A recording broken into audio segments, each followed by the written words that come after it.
Welcome back, friends, to the Adventure Starts Here podcast. This week we'll be discussing Team Cherry's magnum opus, Hollow Knight Silksong. This is an open spoiler discussion. We'll discuss narrative, bosses, and zones in detail, and we'll also have some spoilers for Clair Obscur Expedition 33 and Hollow Knight 1. Discussion topics will include the Rosary system, the decision to lock significant content behind game percent completion, and the game's inspirations. But anyway, you're here to listen to us yap, so enjoy the episode. Would you rather live in Pharloom, Lordaeron, which is the world of Dark Souls, or the lands between an Elden Ring? Which of those three would you love to live in? So this is what I was thinking. I was thinking Pharloom but I need clarification. Are we living there as ourselves or as like denizens of the world, like their races? Because like if I'm there as a human, wouldn't I be like a fucking giant? Yeah, you would be like furry personify morphed into like whatever bug makes the most sense. Don't people just live in Pharloom like normally, like in those towns? They're just kind of chilling. As far as I know.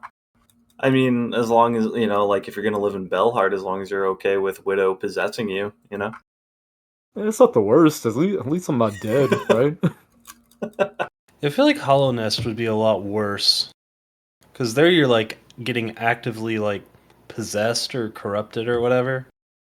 I think I'm doing Pharloom. I think I'm gonna be one of the like a Bell Beast creature so that I can get some Bell Beast pussy and I can have those little kids run around with me. A little bell bussy? Yeah, so here's what I'm thinking. Now that you guys brought that up, like getting mind controlled and shit, is that better or worse than being like tortured and scared for your life, like literally every second? Mind control's way better. Yeah, that's what I'm thinking too. It depends on what happens, right? Like if it's like a sleep, then aren't you just dying once you get mind controlled? That's still fine. That's better than being tortured. True.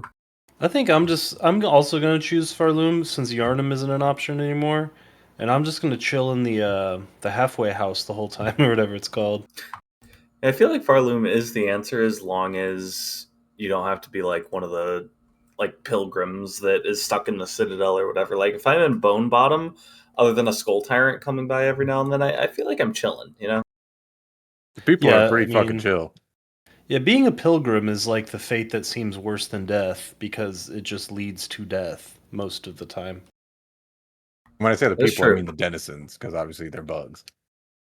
Yeah, that's a follow-up question. You said I would turn into like whatever anthropomorphized bug makes sense. So what makes sense for me? What bug would Thomas be? Probably a dung beetle. I think that makes the most sense. What's the name of the boss of Biowater? Grohl? Yeah, he'd be that. That's tight. That guy's powerful as fuck. Yeah. That guy's been there since before, like, all of Grandmother Silk and everything. That's why he's so fucking salty. He's like, get out of my swamp. Yeah. I wasn't saying it as like an insult. I just think that's who you'd be. I just want to be, I forget the title, but like Lost Chef Lugavoli or whatever her name is, because she got a fat ass. I have no idea who you just said. Oh yeah, Lost Chef Lugoli? Yeah, the one in Sinner's Road. She literally just does a butt blast at you, which is part of the next discussion topic, which is, dude, Team Cherry. Okay, it's a team of 3 people plus like, the composer, the fucking Matthew whatever who does their PR or whatever. But one person in Team Cherry at least is definitely an ass man. Because you got that Lost Chef Lugavoli that got the fat ass. You got fucking Lace. You got Grandmother Silk. Have you guys looked at her fucking dumpy? Oh my god. Okay, I don't understand the like insane levels of horniness for this game. Like, what is wrong with you and everyone else? And I'm gonna back this up with data. How many tagged posts on the Rule 34 website do you think there are for Hollow Knight? At a guess. Oh, Jesus Christ. Hollow Knight or Silksong? Hollow Knight. That's kinda... the all-encompassing umbrella of Hollow Knight, which includes Silksong. That's really tough. Can we just guess digits? That's what I'm asking you to guess, is digits. A number. Okay. 4 digits? Yeah, I'm going to guess the low end of 5 digits, like Wait, that's the low end? 33,000. No, the Hell? low What end the of hell? of 5 digits. I don't know how many- 33,000 is like Dragon Ball Z, bro. How many posts? I don't know. How many posts does this shit get? I have no frame of reference. Hollow Knight has 11,500 posts on Rule 34. Out of how many? That's 11,500 photographs of Hollow Knight. But I want to know. That's the only frame of reference you need. No, it's not. What if there's 50 million that's posted in there? Then that's a drop in the bucket. It doesn't matter. Of course there's like 50 million. Yeah, I mean that's what Rule 34 is. It collects everything in theory. Like Rule 34 is the website is the conglomeration of everything in theory. Yeah, but the point I'm making is like, what if 11,000 is like nothing? What if Tetris has 50,000? It I'm has pretty sure there are, like- 294. I'm pretty sure there's or like Tetris does. Tetris 294. Period. That's Tom, higher are than I you thought on the it'd Rule be. 34 website as we're talking about this? Well, how do you think he Put got your the dick numbers? back in your pants. What is that shit called? He's like on the street journalism or whatever. Yeah, very true. I'm fucking Andrew Channel Callahan. 5. Yeah. People are. I've seen Hornet cosplays already, and it's like, what the fuck's going on, Yeah, guys? Like, dude, chill the fuck out. People are mad horny for Silksong, and that shit is fucking strange to me. Like, enough said. I mean, I think it goes along similar lines as what happened with the Undertale community, a game of which I think we all love, but is similarly plagued by people that are obsessed with turning it sexual. Like if you're gonna focus on the sexuality of a game like Automata, like, you know, there's better things to focus on, but it's at least a prominent part of the game. Sexualism is not part of Silksong or Undertale. Like fucking relax, people. I don't know. I like that it's in Silksong as like just like it's not like a focal point. Like it's not trying to make you hard, but it's trying to make the denizens of the world hard. Because then since they're anthropomorphized bugs anyway, so why not? Why wouldn't they be a little sexy? Yeah, there's definitely like some level of catering going on to like I don't know what the bug version of furries is. You know, like how scalies are into lizards and all that shit. I don't know what the bug version is, but Wouldn't it just be normal for plan them? that shit up. What- For what would furries? that for them? Oh, Bugs no, I don't thought- have fur. Oh, I thought we were talking about the people that live in the Yeah. universe of Pharloom. That's what I'm saying. That's why I like it in the game, because it's kind of like, since they're anthropomorphized anyways, then they should have like anthropomorphized features, and it's also not like goonery. That's why I think it's cool. Yeah. I do I like mean- that outside of you could probably make an argument for lace. Nothing's really gooned up. I mean, I think even Lace, yeah, it's pretty easy to look at her and think with your PP, but like it's clearly supposed to be that like elegant, like fucking 1700s poofy dress style, you know? Yeah. Yeah, Like, I mean, think that's like where I think the Hair most is horned up supposed to thing be- is the red lady. What's her name? Kakarita? Carmelita. So yeah, there it is. I think Lace. The thing with Lace is that she doesn't really have like a bug body. She kind of just looks like a fucking humanoid. But she's like, 1700s, got like a corset that makes her have like an 8-inch waist and like a fucking 50-inch ass. It's just like Carmelita. I think it's like a dialed down version of Carmelita, really.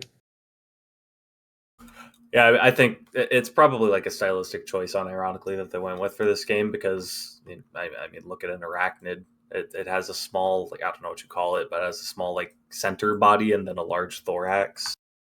With Yeah, that for sure. hourglass. Exactly. That's not an hourglass, dude. That's like a bell. That's like one of those That little is bells true. you It's like a ring bell. to like ring for your fucking bellhop at the Even more hotel. fitting. Ding, ding, ding, ding. Even more fitting. No wonder they went with the bell motif in this game. They Well, do kind of look like bells now that I think about it. Yeah, also, I know that like that a lot of the lineage of Grandmother Silk is meant to be like weavers / arachnids, but why do none of them actually look like spiders other than Weaver and kind of maybe First Sinner? Because spiders is gross. Yeah, I mean, I feel like that's pussying out. They Yeah. pussied Oh, out. no, I mean, are you actually asking like a lore reason or like a stylistic reason? Start with. Well, let's just go with lore, because stylistically, the answer is just they don't want to make things that look gross. Yeah, I mean, I think lore reason, it's like it has explanations. Like the only things that are directly related to what are arachnids in this games are the phasmids, which are those like bugs that hug the ceiling and swoop down on you and slash at you a couple times. And the weavers in this game, lore wise, were made into what they are. Excuse me, let me back up. The weavers are phasmids. They were like forcefully evolved by Grandmother Silk to that like quote unquote divine being. Grandmother Silk told the weavers that they were divine, and they didn't really have any children. I think the only one that I'm aware of that is like directly related to a weaver by like procreation is Hornet. That's the only one I'm aware of. I mean, I understand that, but they spin silk. They are based on the Deep Nest. Well, they lived in Deep Nest in Hollow Knight, but none of them look like spiders. Hornet, I understand, because she's half weaver, half worm. That makes sense. But why do none of the rest of them except weaver look or act like spiders? Other than the Pharlods, which you kept calling phasmids. I mean, that just sounds like a stylistic choice from that point. Like, the roaches in this game don't look like actual roaches, really. They kind of do. Beetles look like beetles. Birds look like birds. They pussied out for the spiders. That's all I'm saying. I guess they just didn't want to hit people without arachnophobia. Otherwise, they would have needed to. They would have needed to do the WoW approach and make a accessibility option where you can turn all the spiders into crabs. Yeah, like Grounded. Or just turn all the spiders into the word spider. Oh, true. And then it's like text twist the game. Yeah, but that's just never going to happen for a game like this because they'd have to draw separate art assets for every single thing they have to change. You think that 6 years is long? This shit wouldn't be coming out to like 2035. Well, in any case, to pivot to a perhaps non-extremely toxic topic, it's been 6 years. Was Silksong worth the wait? I feel like this is kind of front-loading the rest of the content, but yeah. I mean, I said earlier, I think if this was not the year where Expedition 33 came out, this is my easy front runner for Game of the Year. Like, not close, really. Like, there's other extremely good games this year, but so far, Silksong has stood above the rest, other than the fucking Titan that is Clear Obscure.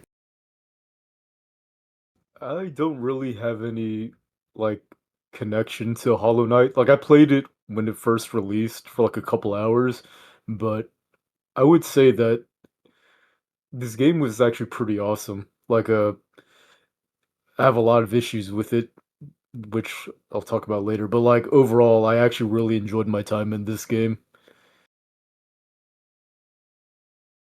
Yeah, I mean, I think it's a pretty like dense game and the world feels super alive with everything. Like there's a bunch of different surfaces that you can hit and it kind of reacts with like different sounds and everything. And there really doesn't feel like any part of the game that's not polished. And I think you get that via just like we took all the time that we needed to make the game. So yeah, I don't think that it should have been a disappointment to anybody if you had properly aligned expectations.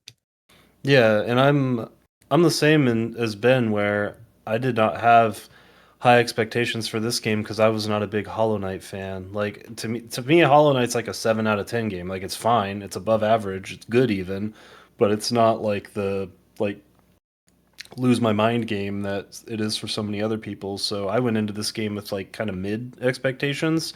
I thought I would like it, but I didn't think I was gonna love it, and I actually did end up loving it.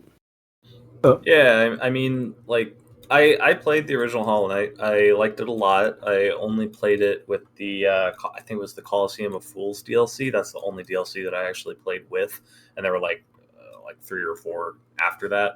And I really liked Hollow Knight. It was kind of at the peak of my personal Dark Souls enjoyment. Like, uh, yeah, I would have started playing this only a couple of years after I played Bloodborne, which is then only a year or two after I played Dark Souls 1, and then Dark Souls 3 came out. And then after Dark Souls 3 came out, I played Hollow Knight. And I liked it a lot. It wasn't like a crazy, insane standout game for me, but it was very enjoyable. I probably enjoyed it a little bit less than Dark Souls 1 because they're both kind of frustratingly challenging at times, but both very good games. I had like mixed feelings on Silksong in general. I wasn't following it like the development. I wasn't following super closely like I feel like a lot of other people were.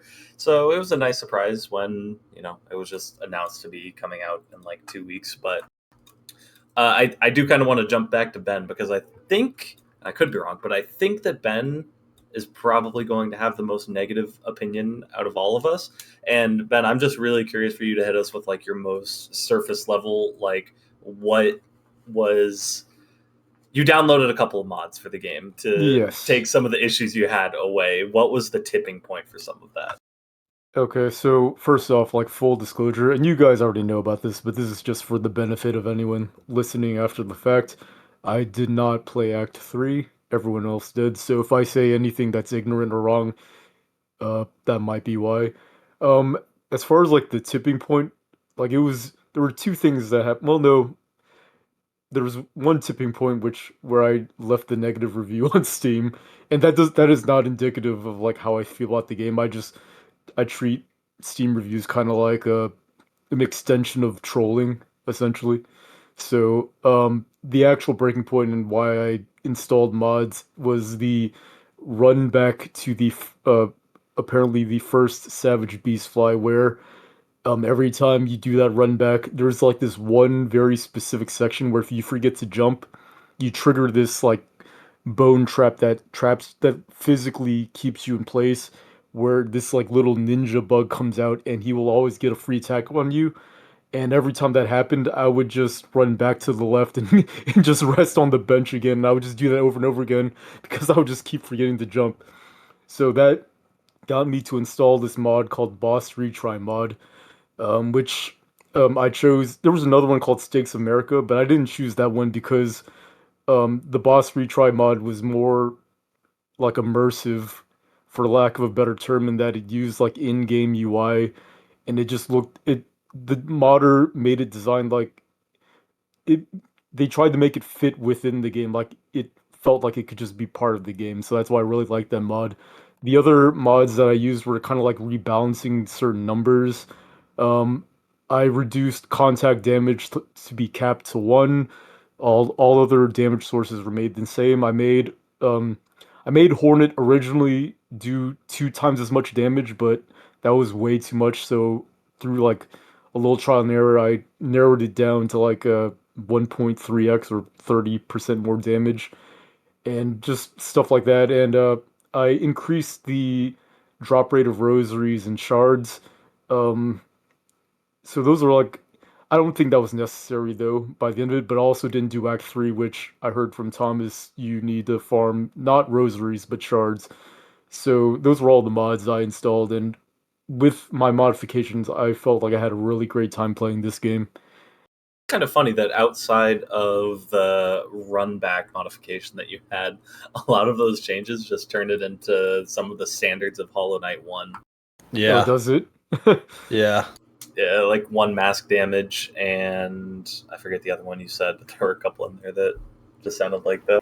More damage. I think you do a lot more damage in the first Hollow Yeah, Knight game. there were still issues like the mods that I used, and this is on me for modding it in the first place, but for stuff like increasing the rosary and shard drop rate, it increased it from all sources, and this is something I didn't like because it moved from the realm of like rebalancing to exploiting and cheating essentially, where one of the sources of getting rosaries and shards is using like those items that you use to like kind of store them kind of like as emergencies. So basically, you would spend like what is it, like 140 rosaries to make one of those 120 ones, but then it would run through the mod code, and when you used one of those consumables, you would get twice that much back. So you'd get 240. So essentially, you could just get infinite rosaries. So I kept myself from doing that, but in the back of my mind, I knew it was there, and that was like a flaw of my rebalancing that I couldn't really reconcile. I feel like I would love to know if if you had bit the bullet and played through Act 3, what that damage modifier would have risen to from 1.3. 3x. More, dude. Dude. It'd be more. He would have gotten to Unfortunate- Carmelita, and I think it would have been 4x. I'll kind of leave it up to you guys. I want to talk about both runbacks and whether or not you guys think they are problematic, and like maybe a broader discussion about how it applies to other games. And I also kind of want to talk about rosaries and the necessitation of farming them in this game, because that one's a particularly hot topic. Which one do you guys want to go for first?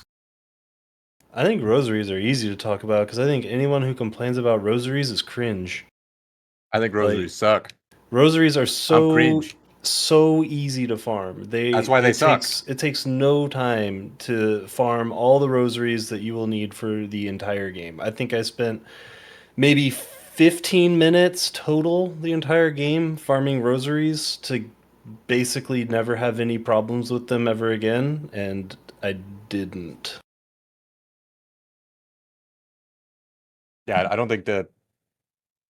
I think it's like old school JRPGs. Like, is it fun to walk back and forth in the hallway while you have a second TV set up watching Nickelodeon cartoons and you just farm up to be level 35 when you were level 20 when you started the grind? Like, I mean, I love doing that shit though. I love like mindless Sure. tasks to like grind stuff out, and I see no problem with any of that. Like, I see no problem with farming coins in La Mulana, and that's like infinitely more annoying than it is in this game. Well, I think there's a pretty important distinction, which is that like maybe you boot up the game and you just do the Kingdom Hearts 1 strategy of getting level 99 when you're on the first starting island. But if you do that in this game and you farm 20,000 rosaries, you can still run into the issue where you lose all of them because of your cocoon. No, you turn them you into just turn them in. the necklaces. Oh, okay, yeah. I You do also like one 30-minute grind, turn them all into necklaces, and then it's a trivial thing past that. I Yeah, just that's true, farmed actually. I just farmed them as needed as well. It was like if I got to a new zone and I ran into Shakira and I couldn't afford every map, it was like, okay, I'll just like teleport over to Greymore or High Halls and farm for like 2 minutes, and now I've got 500 rosaries and I'm good to go. Like the only time past the first, I'll say 4 hours maybe, where I ran into an issue where I did not have the rosaries that I needed and it was going to be annoying was I did not have the rosaries to buy the putrefied ducks, bellway and bench, and that was annoying. But other than that, rosaries never an issue. I guess like maybe ask the question that Sesh is alluding to. If they're easy to farm, then what is the point of including them in this game? What's the And point for of making you Sesh- do quests? What's the point of making you do anything? It's to engage with the game. Well, I mean, keep in mind, I actually have a positive view on rosaries. I'm not trying to be combative, but like all I'm trying to say is if you just have to spend half an hour like killing the same mob over and over and over again, are you really engaging with the game? Yeah, because it's the same theory as like runbacks for bosses. You die, you get punished. You die, you like reap the consequences of that death. If you lose all of your rosaries because you died, that is a consequence. If you died to the boss, now you have to run back to it, that is a consequence. Like these games are all predicated on struggle and consequence, and those are aspects of that struggle and consequence. I guess so. I'm gonna tie it back to I guess some of the language used in the questioning where you use the word problematic. And I guess this goes for both rosaries and runbacks, where I don't think they're problematic, but I guess I'm just kind of disappointed where it feels like in games, especially the ones that copy from Slop, there's like no exploration in the design space between like for instance for runbacks, there's no real exploration between like instant respawn and just whatever they use in the original Dark Souls. Like it's just one or the other. And I just feel like there's so many knobs that can be like turned. Like yeah, I guess this is more for runbacks, so I won't get into it unless we start talking about runbacks, I guess. I don't really have a problem with rosaries, I guess, but I didn't experience any of the issues because I quote unquote cheated basically. I think there's a conflict of what Tom said between it's trivial rosaries are trivial and then there's consequences for losing rosaries. So if rosaries are trivial, then there's no consequence for losing them. The consequence is you having to spend time. Like the consequence is your time, much like a run back is just a consequence of your time. I don't agree with the run back as a consequence of time because I think it's also a period of reflection that you can use that breaks up the monotony of like smashing your head against the wall. Oh yeah, no, I 100% agree. I think runbacks are like extremely important. I think if you're fighting a super hard boss that's beating your ass and all you're doing is hitting retry over and over, it's going to lead to you getting tilted. Whereas the runbacks force you to like think about it and somewhat, um, they make you want to learn the fight faster because you want to avoid the runback. Oh no, I guess for me it's about the pressure. I just don't feel that when I used the mod just basically retry over and over again. I felt like that was the main reason why I even kept playing. Yeah, but I mean, you did like DIY journalist mode, so your like Yeah, entire yeah, experience is like yeah. very different. Yeah, but even then, like when you guys were talking about the game in Discord and how like you guys would beat bosses in like 3 to 4 tries, like every boss in this game, other than like the very first one, took me like at least 10 tries. So if I had to do the runbacks, I would have uninstalled far before I Yeah. got to the end of Act Two. I think it's an extension of what Tom is getting at, but then it's the flip side. Instead of it being a positive, it's a negative, right? So the consequence is time, and if you have deemed that my time with this game is frustrating and the payoffs aren't high enough, then I don't enjoy this game. And I think a lot of people kind of had that experience. Yeah, and my argument against that is sort of the holistic argument about difficulty that I was alluding to earlier in the Discord, which might be out of scope of our current discussion, but I'm sure we'll get into that at some point. But I think uh, I think the difficulty of this game is very fine tuned, and I think it is like damn near perfect. There are certain things that I would change. I would delete every enemy gauntlet in the game other than high halls, but other than that, I think the difficulty of this game is perfectly calibrated. I Maybe I do want to just submit one thing before we move to that about the rosaries and why I'm positive on them, like why I'm positive on the rosary system. Because in games like your typical From games, more so the Souls games, Bloodborne, Elden Ring. There's not really any reason for the currencies in those games to exist as they are from a narrative perspective. And as I was playing through Silksong, I was pretty negative on rosaries for probably the entirety of the first act. And the moment that I actually grew to really like them is probably like a what the fuck moment that a lot of other people would have.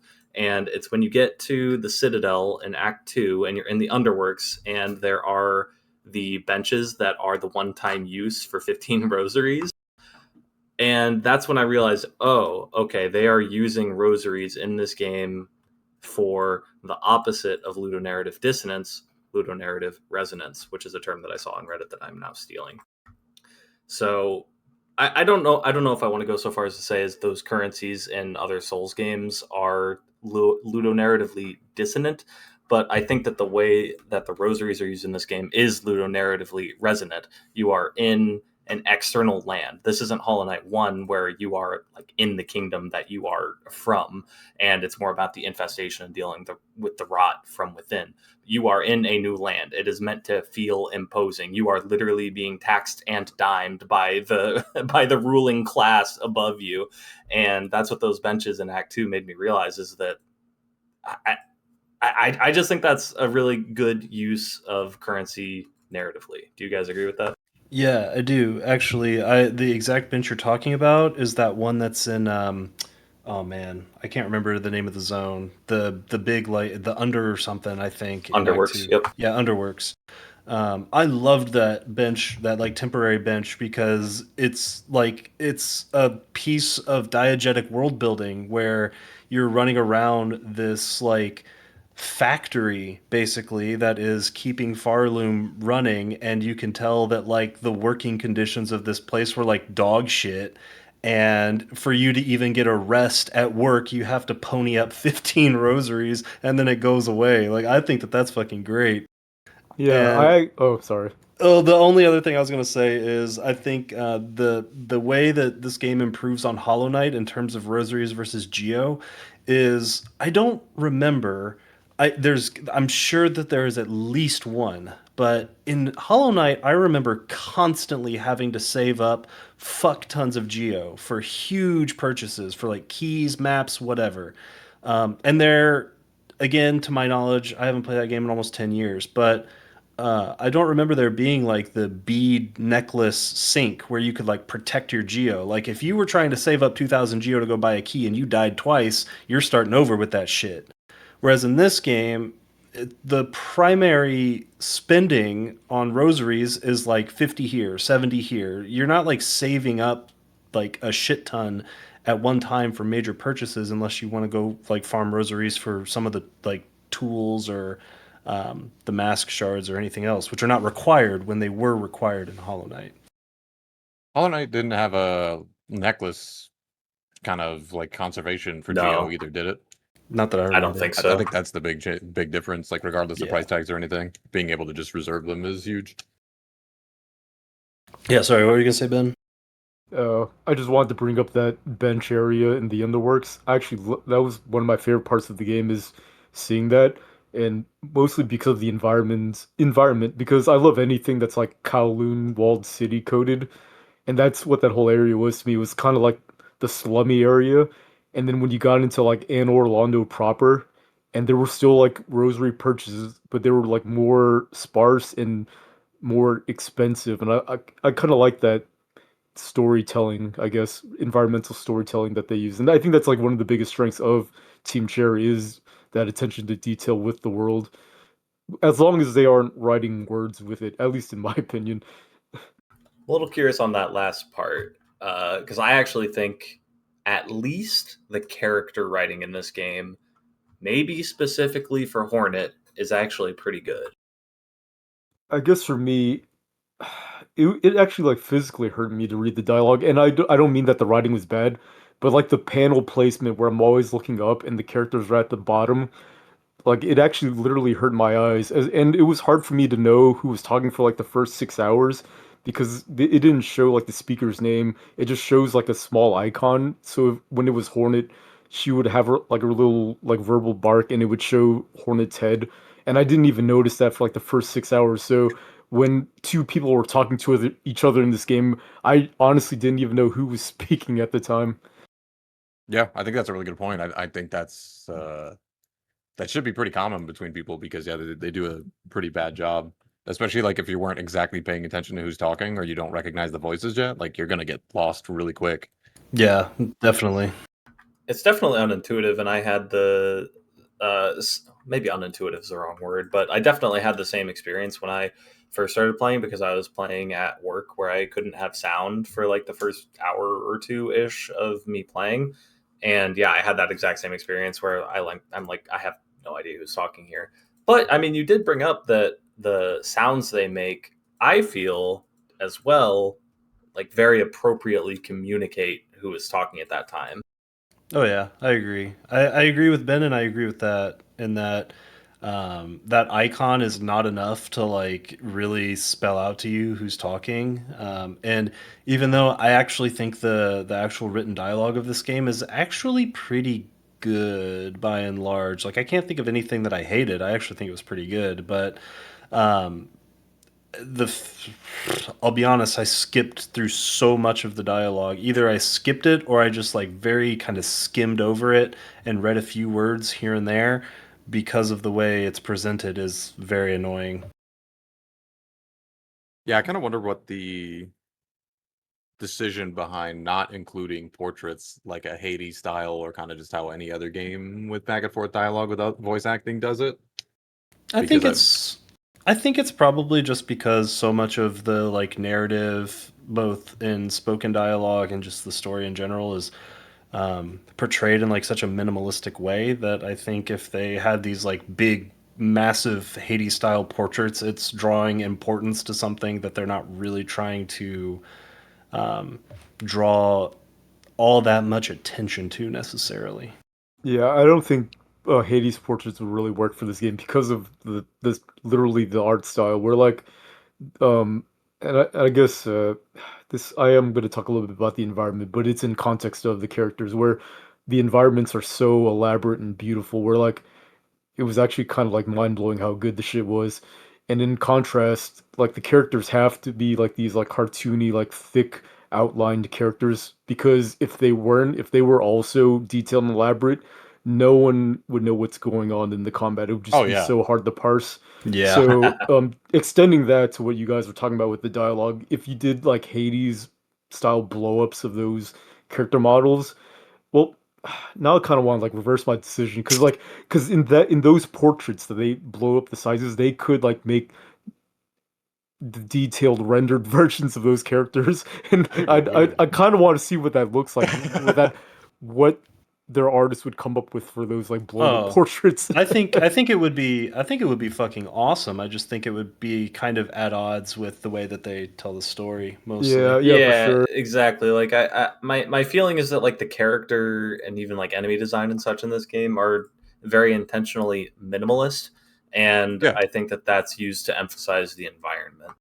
Yeah, like can you imagine, right? Cuz like obviously this game and Hollow Knight crib a lot off of Souls games. Can you imagine being your fucking Dark Souls character and like walking up to any Dark Souls character and you click on them and there's this massive cartoony Hades portrait that pops up? That shit would look like nonsense. I have to ask though. I have to ask because all of this is like very stylistically consistent. I think with what they are going for.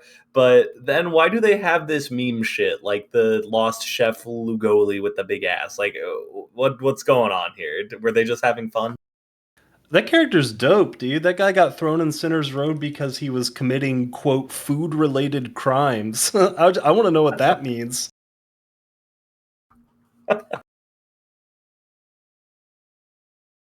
I mean, I think that they were just having fun, really. I guess that's acceptable. Even Souls games gets to put in patches, I suppose. Yeah, I mean, you can't. I think if you don't have some level, if you don't have like some levity in a game like this, and it's just all serious all the time, the mood kind of like wears you down in a way that's not like particularly enjoyable, especially for a game that's like as stylistically kind of like cartoony and silly like this game is. Yeah, and I'm kind of curious while we're broaching kind of the narrative subjects right now. Uh, Ben, just to be clear, you don't know like anything narrative wise that happens in Act Three, right? I read an AI overview and I know enough to know that it was cool. Okay, I'm more so curious if you like don't look at it with the context of Act Three because I'm going to ask you like what your general vibes on like your feelings on the narrative were because when I just did the like regular ending, the Act Two ending where you just beat Grandmother Silk, no flare, I felt very dissatisfied with the narrative. So But then that kind of flipped on its head with Act Three. How did you feel? So here's how I felt about it, and again, this is the context of like knowing extremely little about Act Three, um, and not experiencing it at all. When I got to the end of Act Two and I saw the ending, it didn't really bother me that much because I kind of knew beforehand from what people were saying and what you guys were saying that the ending was lackluster, and I wasn't really that keyed into the narrative to begin with. I didn't really care all that much, so it being a good or bad ending was I was kind of indifferent to it. What were your vibes, Sesh, especially as it pivots into Act Three? I mean, I probably know the least of the narrative out of any of us. Kind of like Tom said, I kind of glazed over a lot of just the dialogue that was in the game.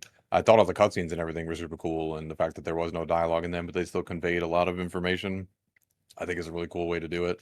I would have been I think it would have been cool if the Act 2 ending was like the only ending. Just as like a fuck it, you're owned. But it kind of seems like an obvious this isn't the end. This is just one of the possible ends, and there's a better way to end this. But I think with how it went into Act 3, I thought Act 3 was nice. It was a little quick. It was like quicker than I was expecting it to be. I thought it was gonna kind of sit there a little bit longer. But I think the end with your boy Hollow Knight showing back up is super cool.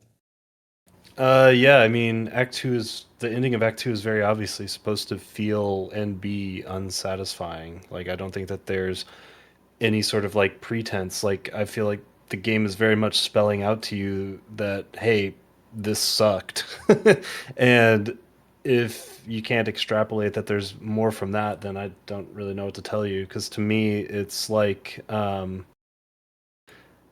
first ending I got in Baldur's Gate 3 versus the ending I got as Evil Dark Urge, where in my first playthrough I didn't know how to put in the time or where to put in the time to get good endings, and so the ending was really unsatisfying and shitty. Whereas in Evil Dark Urge, I worked towards the ending that I wanted, and it felt like immensely more satisfying because I worked for it. So it's like the difference between Act 2 and Act 3 is just having to work for it. Yeah, I think I want to do like kind of a deep dive into like the way they gated Act 3 and everything. Before we do that, do you guys want to like touch on and finish anything of what we've already talked about? What was the other thing you had brought up? It was rosaries and something. Runbacks. Yeah. I think the runbacks are great, but I also had some fairly unique experiences, I think, with the runbacks that people complain the most about. So I don't know how much my opinion here is really valuable. I have one. So even with my mod, there was one specific thing, and this is actually the reason why I decided not to do Act 3. It pissed me off so much, and it's also completely my fault, but it's because of that mod I used called the boss retry one. So here's the problem with Lace 2 specifically. Her code starts running the instant that area loads up. So when you use the mod, you load up in that arena, and she starts attacking you immediately, and you can't move yet. You're stuck. Your input's taken away for like the first 5 seconds because the cutscene's supposed to be playing. So she gets to hit you, and like I basically started off each retry at like 3 hearts or whatever because she was just hitting me a bunch of times. So then I was like, well, I can't use the mod anymore, so I would just go back to the bench, and like literally just that tiny little run back where there's no combat at all, but I just have to sit there watching that elevator go up. It pissed me off so much every single time I saw it that I just knew I didn't want to do Act 3. But again, that's completely my fault, like 100% my fault. That was kind of a question that I wanted to ask. I have my own feelings on this. You know, I played Bloodborne, and it took me 2 weeks to beat the first boss. That has like a pretty brutal run back. It was similar for me when I did Ornstein and Smough and Dark Souls 1. Like I just got extremely scarred and inundated by that, so run backs don't really bother me personally anymore. Um, but like the question I want to ask, kind of encompassing rosaries and runbacks and whatever else that you think this makes sense for. Uh, do you guys get the sense that this game respects your time? Like now that I'm, approaching being a middle-aged gamer, a game respecting my time is very important for me. And at times, I kind of got the sense that it wasn't, but it was never so bad to like make me want to stop playing. I agree. I think the one Ben is talking about specifically having to sit there at the elevator, like that one was a little annoying, but that exact screen is actually one I was going to bring up for how beautiful the environments are in that game and how detailed everything is, cuz you guys should go back and look at that elevator cuz holy shit. But outside of that, there's definitely some instances similar to that like drove me crazy. Like, why do I have to sit through Hornet diving into the void with the Everbloom every single time because I'm dying to Lost Lace like once every 30 seconds, and 15 of those seconds are having to watch that cutscene? Like that shit is definitely annoying. And same thing with enemy gauntlets. Enemy gauntlets are basically just another form of having to watch a cutscene, IMO. So that aspect does annoy me, but it didn't annoy me so much that I was like losing my mind. There's one last thing I wanted to bring up about runbacks. So earlier I had mentioned that I don't think that runbacks are problematic. I just wish that developers would explore the space in between instant respawn and just doing exactly what Dark Souls does. And I was just thinking about like the different resources you have as Hornet. So you have your tools and your life. That's basically it. So what I was thinking is that you could have like a Stakes of America system, but you have to think about like what does it mean to go back to the bench? You get to heal and you get to restore your tools. So what if there was like maybe a different system where like you could have your instant retry, but you do not get to regenerate your tools? Or and also because another thing is when you go back to the bench that lets you change your crest. So basically you could just choose between running it back immediately, getting your salty run back, your instant retry, or going back to the bench to like redrop your battle plans essentially, and then the cost, and then you would have like the regular run back. And Yeah. I know that like very few people that love this game will agree with what I just said, but what I'm saying is that there's plenty of design space in between the two extremes that I wish developers would try out. No, I mean, I think that, like, I think of the very few people that agree with you, Team Cherry agree with you because there are a few examples in this game that do exactly that. I don't know if you did the first Sinner boss, but that one respawns you directly outside of her chamber, where like there's no bench. I never really used tools for So that I one. I'm have pretty sure you no, have to I go back don't to the know what that bench. boss is, so Yeah, probably so But not. then, like my whole thing is all of the hardest bosses in this game respawn you right outside of their arena. So I was thinking about this very separately. I was thinking about the runbacks being different from what I was interpreting Seth is asking, because like I said, all of the hardest encounters in this game, the High Halls encounter, Lost Lace, Lace 2.0, all of the Act 3 bosses, there is no runback. The runback is having to sit through a cutscene, and that's fucking annoying to me. But I actually like the actual runbacks, like Last Judge, where you have to actually do some platforming. What was annoying to me was having to sit through cutscenes for shit like Lost Lace that's so fucking hard, and you're just going to have to watch the same like 10-15 second cutscene over and over and over again. But I think runbacks in a vacuum are great because they are a knob to turn where you can balance the game around two different things. You can balance it around the runback and you can balance it around the boss. Like if you have a hard runback and a hard boss, that's miserable. That sucks, but it's pretty rare. But if you have a hard runback and an easier boss, that's fine. And like I said, this game does a good job of knowing what its hard encounters are and not forcing you into a long, arduous run back outside of Grohl, who I killed on the first try, which is the unique experience that people complain about that one a lot, but yeah, it was not an issue for me. I mean, you, Jordan, anchoring it to what Thomas said and the original question of whether or not you feel that Team Cherry respects your time with this game. I think the main issue with the time disrespect is the Rosary thing because of the basically what was mentioned before of because so if they're easy to get and the only punishment is like your time, why don't we just like skip all that bullshit and just yeah. I think that's the only real time disrespect I don't like. I don't mind like I think trading off a cutscene for a run back is fine. That's kind of like the penalty in and of itself. I think an issue with this game of difficulty is that I think the normal enemies are too hard, and I think the bosses are too easy. And I think there should be either less of the normal enemies or like more of a platforming focus on runbacks, because then I think that that's a little more interesting. Having to do combat to get back to combat doesn't feel as good as if you were have to like just master like an obstacle course, and then once you do that, then you feel like your hands are warm and you're ready to go. Versus like half your health's missing and you want to go back to the bench, and then you got to do like another run back, and yeah, I think just the and it's not that the normal enemies are too hard; they just like avoid you too much, and they're too like annoying to also deal with in the arenas. So I have 44.3 hours in this game, and 30 minutes of that, being generous, was farming rosaries, just for the record. But If it uh, wasn't an issue for everybody else, no one would complain about it. You need to know how to farm them for it to become trivial. I will say I probably got kind of lucky running into the vendor that sells the thing that gives you plus 60% rosaries, but I don't know, get Oh yeah. good and explore more. But I do agree in the sense that having to go through combat to get to combat sucks, which is why every enemy gauntlet in this game is a fucking chore, especially when they're tied to bosses. Because I don't think the rosary system is an issue of time once you know how to interface with it, but when you don't, and if you're not trying to look something up, like it's going to be a real like grading experience for I mean, most of the players. I didn't look anything up, but it's just like pretty easy to tell that when you go to high halls, there's two guys that drop 40 rosaries right outside the screen, and you can run back and forth there in 20 seconds.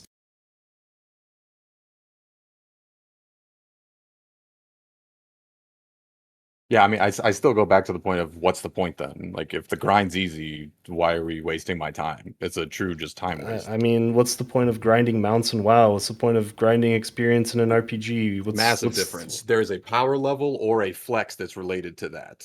It's not integral. It's like, hey, do you want to press up in this game? You got to spend 25 minutes running left and right in this It's hallway. the exact That's kind of same. what this game It's is. the exact same thing in Silksong. Like I said before, there's nothing in this game that requires you to bank thousands of rosaries. If you just want to like run through the game and have like 100 at a time, you're going to be able to do 90% of the things that you run into. It's if you want to like go through the task of farming every tool and every simple key and everything that the vendors have, where yeah, you'll need to farm thousands, but you don't have to. You have to farm some level amount, especially if you die a lot, and if you like don't realize the whole like where the rosary guys are. Like if you didn't mark that down where you swap necklaces out, there's like a lot of pitfalls that you could run into if you're trying to run this game I on don't your know. own and you're not a pro gamer. Like I said, after 4 hours of this game, there were many times where I lost like 600 rosaries somewhere and I just didn't give a fuck because it's just not important. I mean, I will say from one end, like there were probably two or three different vendors that when I got to them, I was like, I'm never farming like the 2,500 rosaries that I need to purchase this entire guy's inventory. I'm just Yeah. not doing that. Yeah, And same. that is kind of an element where it feels like Team Cherry is pushing me away from that. Like from using the content that they put in the game. Yeah, I mean, I felt the same way with many of the vendors because a lot of those big purchases are related to tools, and the actual resource in this game that sucks is the shells or the shards, whatever they're called. Like that sucks. You think that that doesn't suck when you're playing Act 1, but by mid Act 2 onto Act 3, if you are like in any way, shape, or form relying on tools and you're dying a bunch to bosses, you're fucked. You are not farming those back up. You better get comfortable without your tools. That resource sucks way more than rosaries, in my opinion. Yeah, I don't even know if there's a good way to farm that stuff because I again with the what are they called? Not geo shards or what are they called? I keep calling them shells. I don't know. I Shell can't remember. shards. Oh yeah, they're Yeah, shells. they're shell Are they shards. shells or shards? Shell shards. They're Oh my both. God. They're shell shards. No, yeah, I feel similarly about those as I feel about runbacks again because my first Souls game was Bloodborne and you had to farm blood vials in that game because it didn't have an Estus system. But I think the difference in this game, because I never used a ton of tools, I don't think that this game really has great farming points for the shell shards. That or I just never had to do it, so I never looked for it. I mean, there has to be some because like a lot of people I've seen who like melt bosses do like the I forget what the crest is called, the one that is related to items, artificer or something like that. And that's probably the strongest shit in the whole game. But God help you if you are trying a boss for the first time and you keep dying because like I don't know if you were that build and you were trying to do like Lost Lace, I don't know where the fuck you would go to farm up those shards. Like you would have to run out of the abyss and shit, and that would fucking suck. Like rosaries aren't shit. That's the fucking resource that sucks.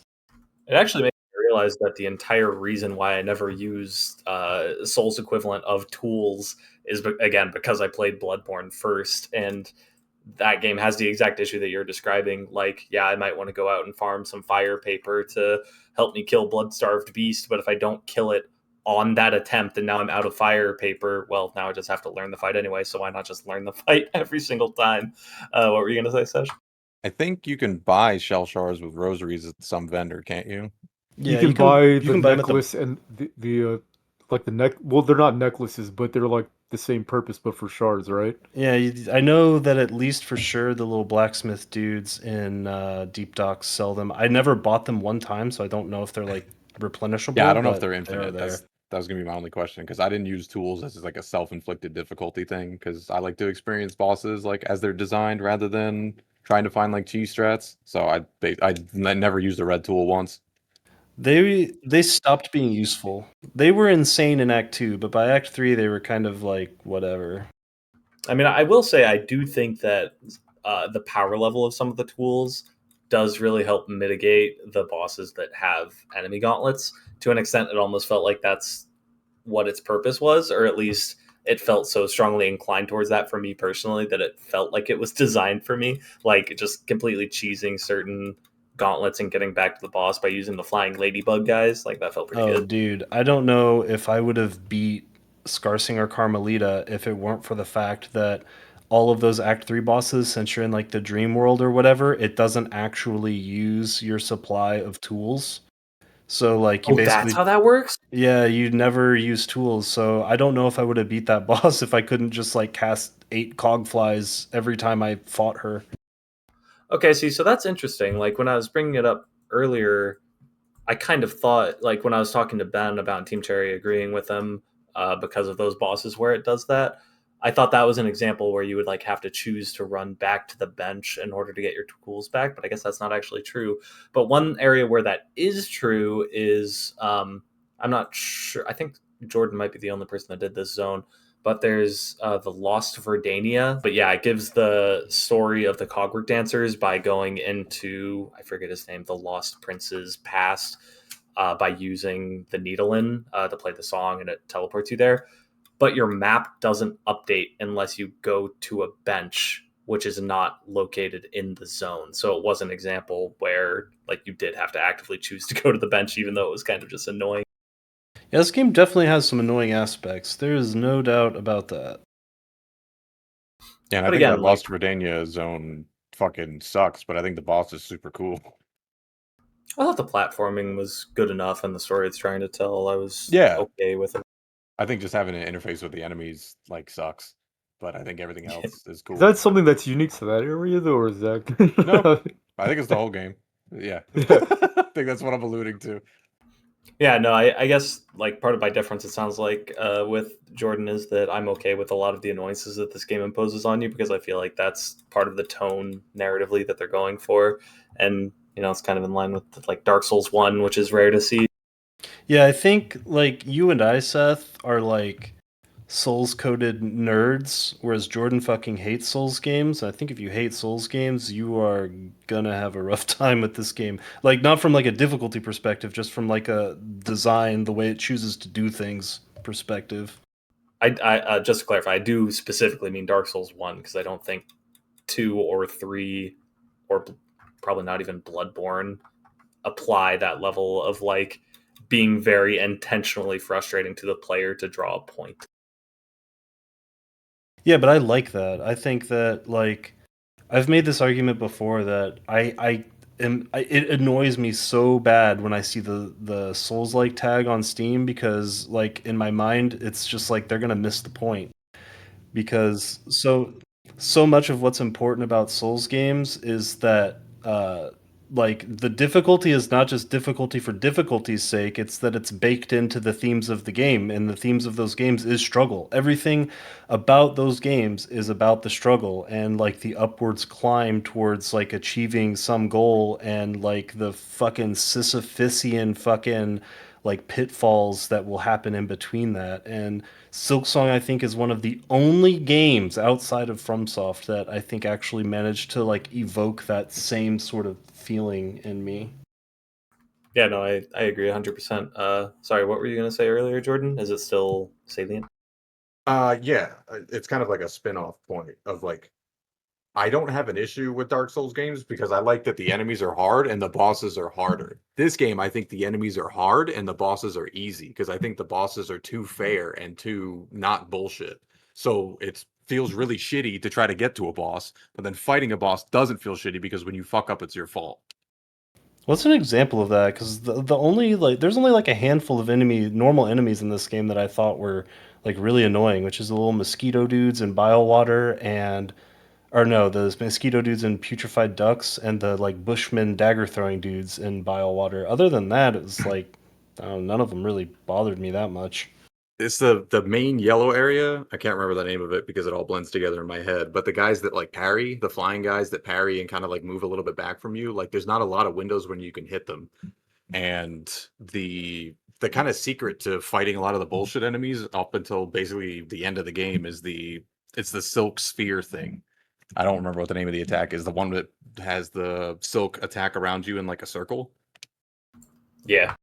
So it's basically like use that or get fucked. And yeah, and also like when you beat a boss, it's like a good feeling. The boss doesn't come back. You don't have to deal with it anymore. When you sit at a bench, all of those fuckers come back and you have to fucking deal with them again. And they don't really give you anything when you kill them. Like you don't get the good feedback like you do from beating a boss. So it feels even worse to interact with difficult enemies. Yeah, but for me, like 99% of them are just trivial to just run past and not have Yeah. to deal with. It's when you have to do platforming and then they get in your way and then you have to kill them and then you don't know if it's your first time in a room, if you need to kill them because you're going to need to do platforming. Like there's a lot of decisions and like I ran by 97% of things and the most annoying enemies to me are the ones that you can't really run by. And that's really like Act 3, late Act 2 stuff. I also want to use this opportunity because I think it's fitting to lambast the claw line a little bit because I think that the claw line is kind of designed for a lot of these like annoying evasive enemies that are like difficult to hit by normal means because like the claw line goes out so far, for example. The problem is it's just so fucking clunky to use. Like I feel like I should be able to not omnidirectional aim it, but whatever like the eight directional. I should be able to do that. And why does it use silk to use? I understand if you hit an enemy, then you're gaining silk or whatever. But like when it comes to the platforming, it's incredibly awkward. Like Mount Fay, the claw line just feels awful when you're not using it on one of the enemy bounce points and on one of the rings because you just lose your silk doing that. And like I feel like I'm being disincentivized from using it to move fastly in the overworld because it uses silk. And yeah, I don't know. I feel like the claw line is a great idea, terrible execution. My issue with the claw line, it's not necessarily just the claw line, but it's kind of like just like the button mapping in general. Is that like I was thinking about ways to like I don't want to say something.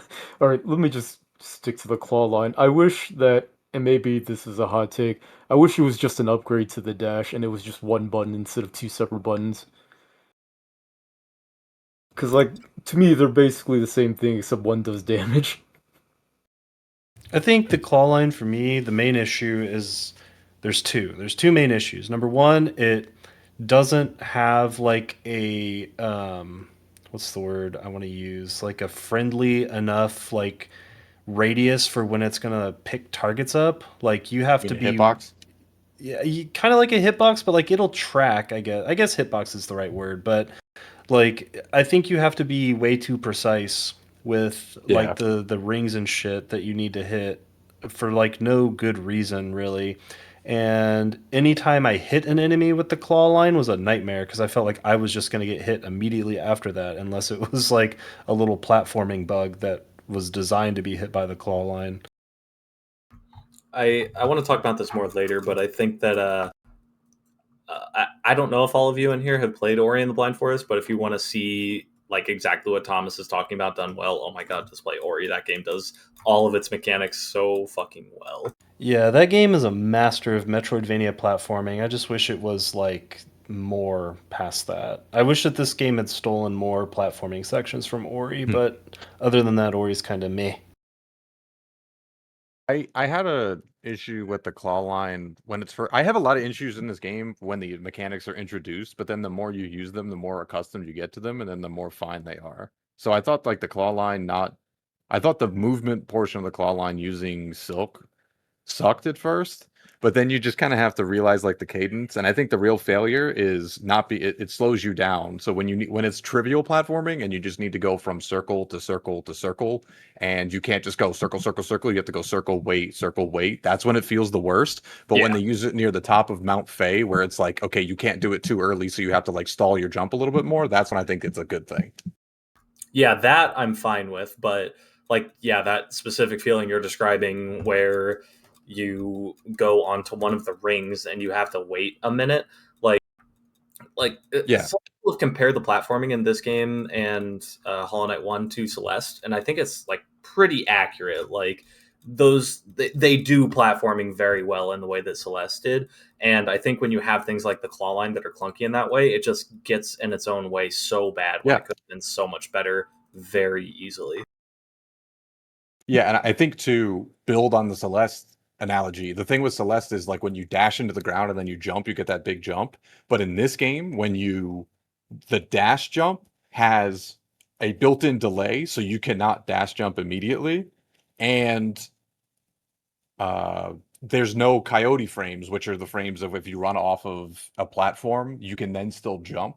There's none of that either. So they created this balance state where they don't want you to do quick dashes and jumps off short platforms, but I don't know what the gameplay benefit of that is because it never seems like that broke anything. Yeah, agreed. Also, I will say the aspect of the claw line where using silk was annoying. It never really bothered me, but I think it became a total non-issue after you get a few of, I forget what they're called. The items that let you regen silk more. Like once you're up to like 3 or 4 Yeah. regen, it's like you'd never even really have to think about that claw line regen ever again. Yeah, for sure. Yeah, and maybe that was like kind of their answer to what I'm describing. So I don't think I ever got enough regen to make it not an issue. While we're kind of talking about the platforming, I do just want to quickly shout out the very short version of Path of Pain in this game. I'm not sure if you did it, but the hidden area up above Grandmother Silk's boss room, where it has really nice platforming segments, really fucking good. It's like there's like one other area in the game that does this, but it has these jumping sequences where you have to use your double jump before you like go into a fall, and I'm sorry, you have to use your double jump in order to get up to a platform that is like opposite you and wall bounce off of it. So it has these really nice segments where you have to like jump in a very precise way, save your double jump, use your claw line, and use your double jump in order to get up to that wall. And it was one of the only times in this game where I truly felt like the platforming was using every resource that it had given me throughout the entire game. But in addition to that, I don't know if this is going to be a broader topic that you guys really want to go into, but like Ben mentioned, the button mapping issues, it's definitely present. Specifically, I think the button mapping for Ben, you had mentioned the double jump / float in the channel. And yes, you can use the float without using the double jump by holding down, but that sucks. It's Wait, very what? funky. It's awkward. What? Wait, is that You guys didn't real? know that? No. I did that and it didn't work. Well, that would have been so nice to know so many times. I'm about to log on the game and confirm about to that. open the I'm game sure too. you're right. 99% sure it's true. I'm sure you're right, but if it's in there, it's definitely not told to Yeah, you. I never thought Yeah. to try it. I'm not doubting It's- that it's true. It's not told to you, and it's also pretty clunky when you all. The only reason I'm thinking this is because I'm pretty sure a couple times, like while I was trying to pogo an enemy, I ended up floating instead. Oh, 'cause you pressed Which the is wrong the button. issue. Yeah, that's the issue that the button mapping is creating. Assuming I'm not spreading misinformation right now, but also I think that the ways that the tools are bound to what up and down right Yeah. bumper. Oh, that's oh ugh. my god. Oh my. Okay, so and that's the main reason why I wanted to do this like thought exercise of like how to consolidate buttons. That's why I was thinking about like just making the claw line an upgrade to the air dash, and it's also why I was thinking like why the fuck is there a button for the needle in like like I didn't play Act 3, so I know that you use it sometimes there, but is there a reason for you to like have a dedicated needle in button? No. Theoretically, no. Yes. I'm going I to mean, say it is- yes. But it's tied to your because fast travel. I'm going to say yes because if you give a shit about the lore, you will be using it constantly. Also, true. you can use it to That's like fair. mesmerize every enemy. Like if you play the needle in front of any enemy, they'll stop and talk to you. Oh, okay. So it actually has a function. I thought it was literally just to like trigger certain points to proceed in the game and nothing else. It actually has like a pretty shocking amount of reactivity, and what Thomas is describing. Like I actually didn't know about the enemy thing. That's awesome, but there are a ton of areas in the game where you can just get extra lore details. Like one of my favorite areas in the game is the mist area into the Phantom boss. And if you play the needle in one of the areas there, you'll find out the Phantom is actually Lace's sister, and like Yeah. stuff like that is just Yeah, so but cool. like, is that really worth having a dedicated button instead of just like going up to those triggers and having a little button prompt that says use the needle in? I mean, yeah, because it does a lot. I mean, you use it the most probably in Act 3. Yeah, and that's why I asked about Act 3 And because I and mean I like didn't do it. you can use it at literally every NPC in the game and they'll like sing to you and like give you words and story background and shit.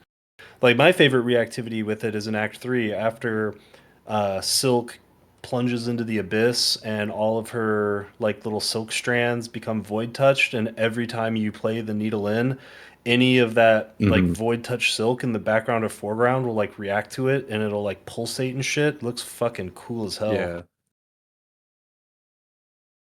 Yeah, I think you don't need to put it on your own button, but I think the fact that they did is cool because of all the reactivity in the world from it.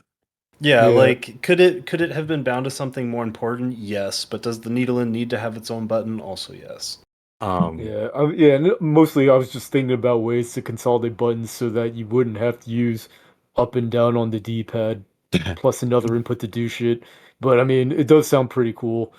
So I don't know. I guess they did the best they could. Okay, I have very important information. Yes, Seth's a Because liar, I is what he's gonna no say. no no no no no no no no. I opened Silksong and I couldn't do it. I did quick research on the fly. They patched it out. Oh, that's funny. 'Cause I was sitting here just doing Okay. it, and I was like, I can't do it. Seth's a liar. I can't wait to Yeah, call him out. I feel like I would have absolutely done that at least once or twice, like on accident, and kind of figured it out from there. It's the first thing I tried when I got the double jump. The first thing I tried when I was like, oh no, I can't float anymore, was hold down and do it because I think that's kind of the convention. So like Yeah. I got there. The comment I'm looking at says it was patched out today, and that was 17 days ago. So that was like Yeah. what, Yeah, 6 days after launch. That's crazy. that would have been after I started or before I started playing too, so Oh, sorry, I hijacked what you guys were talking about. I thought that was funny. I was gonna say, is there anything that's bound to L3 and R3? Oh no, the stupid taunt thing is one of them. Those absolutely should have been used better. Absolutely. Though, like if anything, those should have been used as the tool buttons. Yeah, I was gonna say the funny thing is that taunt button is actually like critical in the speed run, funny enough. But outside of that, it was just an annoying button for me to press on accident every now and again. Yeah, I think to get nitpicky with like this game in your time, I think playing the needle in for things and it taking like 15 seconds to show you one line of dialogue and then doing it again is like Ocarina of Time levels of wasting my fucking time. Why did it The use only silk? What? It used silk. Why does it use silk? Does it use The silk? needle in. Yeah.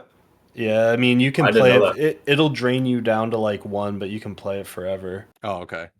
That's silly too. It's like it's kind of like the fucking claw line where like you can use it functionally infinity times, but if you are trying to bank a heal, you better Yeah. fucking remember. Yeah, that feels like an instance of being over designed. Yeah, I was actually thinking towards the end of the game that with things like the needle in and the claw line, like once you're late into the game and you have like 1.5, 2 silk bars, it should just use it as like a checkpoint where the needle in and the claw line won't let you go below 1 full bar. Yeah, that would be nice. But I also understand, like, especially in Mount Fay, when you first get the claw line, I think there is like for the like quote unquote puzzle of platforming that area, there is a reason to have that kind of like recharge where they can space out the specific timing you need to regenerate that one silk to use the claw line again. So you kind of get used to that timing, and it kind of forces you because you literally can't claw line until it comes back. Yeah. Yeah, I actually didn't mind that mechanic at all personally. I thought it was fine. Because I think if it didn't cost any silk, it's all you would do. You would just jump and you would just mash claw line over and over and over again to just like travel horizontally through every zone. Yeah, You could like add like and a built-in cooldown or something yeah, like that. exactly, like exactly. So if you did, they could do that, but you'd have to just put in like a literal like time-based cooldown of How's like that half a second. how's It that wouldn't different though? Other it than it wouldn't wouldn't be. It would deplete silk. just it would just be the same thing, but I guess it wouldn't deplete silk for your healing in like a future combat scenario, I guess. I don't know. Yeah, I think silk is like it's a important resource to manage. Although like the amount of times I would claw line around and then forget that I needed to heal was definitely more than once. I think just my main issue is anything you platform off of with the claw line should give you back silk so that you can just claw line again. Yeah, you should. I don't think you should ever be punished for correctly using it in a spot where they designed it for. That's the weird thing for me. Like, Yeah, I I don't would care agree if with they that. remove the silk cost or if they just make it so that when you hit a ring, you get silk. Yeah, I think there's just an issue with just that. solve That for fixed. it. Yeah, I actually agree with that. I think it would have been a lot better if they had just made it so like if you make contact with something, it Yeah. refunds it. Whether that's a wall, an enemy, a ring, anything. Yeah, and because like when you hit a wall with it, it's actually like really satisfying. It makes that kind Yeah. of chunky sound and zoops you into it like you're Spider-Man. But then, yeah, you just don't get that. Like you feel punished because you didn't specifically hit an enemy with it, and that sucks. I will say though, in my opinion, like just overall, like factoring in the claw line, factoring in everything, even the controls to some extent, I think that this game might honestly have the best movement in any Metroidvania. I feel like this game is schmoove as fuck. Yeah, I I agree would for sure. I would agree with you if and only if Ori didn't exist. This is like an easy second for me. Yeah, I guess yeah, Ori is a good shout. That No, is I didn't true. really play Ori, so I don't. Yeah, but I'm sure you guys are right. The I should probably play it. problem I own it. It's the first game's good. The second game's kind of meh, but I would recommend the first game. It actually shares a pretty similar DNA with Hollow Knight, in my opinion. It's like Yeah. it's like the baby's version of Hollow Knight. I would say they're very similar. Ori is just very easy. Yeah, I can't think of like a very specific game to compare Ori to, but it is a Metroidvania that just hyper focuses on platforming. The first game doesn't even have combat, or like it's there, but they clearly didn't design for it in any It way. should And not be there. yeah, it shouldn't be there. And all the quote unquote bosses of this game, of that game, of Ori and the Blind Forest, are literally identical to when you're escaping the abyss and the lava is chasing after Yeah. you. Those are the Yeah, bosses in that game, and it's fucking yeah, awesome. Ori's like Meat Boy, but a Metroidvania. yeah. I Yep. agree with that. And actually, I think I'd have to go back and look and refresh my memory a little bit. But I actually remember my fondness for the art of Ori being more than it is for this game or Hollow Knight. And like that doesn't detract from these games because they look fucking incredible, but Ori is like in a class of its own. Yeah, I think go ahead. I was just gonna say I think this game is borderline unbeatable. I think Ori's like it's aged a little bit. They do really well with bloom and colors, but What I mean I I think this game is like unageable. I think this what game will look good in the year 3000. the thing I remember liking about Ori a lot is the way that they use the foreground. I thought the way Ori Yeah. uses the foreground was fucking amazing. But yeah, I think you're right. Like Silksong, like I'm gonna be honest. Like I literally was the thought was running through my head the last couple days of is this just the best looking game ever made? Because like it's kind of Wow. hard to talk me out of it honestly because um, there's just like there's just so much detail in all the environments and everything like they did not half-ass a pixel of this game, and to me that's fucking amazing, and it just looks so good. I just really like the style, honestly. I'm gonna ask one question, and I think it's gonna sound a little bit more incendiary than I mean it. Um, I wrote down in our group notes for this game that I felt this sense of claustrophobia as I was playing this game because even though what you guys are saying is absolutely true, environments are fucking beautiful. The game never really like zooms out and lets you absorb it. I can't think of a single time where the camera like pans out a little bit to let you see something like something like Ori does when you get to the big tree in the center of the game or whatever. And the incendiary question that I'm going to ask is, do you guys feel like this game was presented with confidence in the way that you guys are describing? Yes. I can continue, but I was going to let someone else talk. So you mean like, do you think that the game's like I'm pretty and I know it? I mean, yeah, like this is something I think about a lot. Where like, take the soundtracks for Nier Automata or the soundtrack for Claire Obscure Expedition 33. Those games clearly fucking know that they have amazing soundtracks, and so they make like 5 different variants of the song, and they go on all of these like symphonies and shit to present all of their music because they knew at launch that they had an incredible soundtrack. And I don't get the sense that this game knew that it had incredible assets. And because of that, I don't think it lets you absorb them as well. It's almost like when you're watching a horror movie and the monster is like obscured by darkness so you can't see it. I just don't feel like there's very many moments that let you absorb their beautiful creation. I think that that design is lined up with a design that they might have in mind of gameplay first, where like you're playing a game first and foremost, so the focus should be on the game. Because I think there's a Sure. pretty reasonable disconnect in a game like Hades 2 when you walk up to a cliff and then the whole camera pans over Mhm. and like and then it's like, oh, look how fucking beautiful this is, but that's not gameplay. This game is always beautiful and it's always gameplay outside of like the 2% of time that you're in actual cutscenes.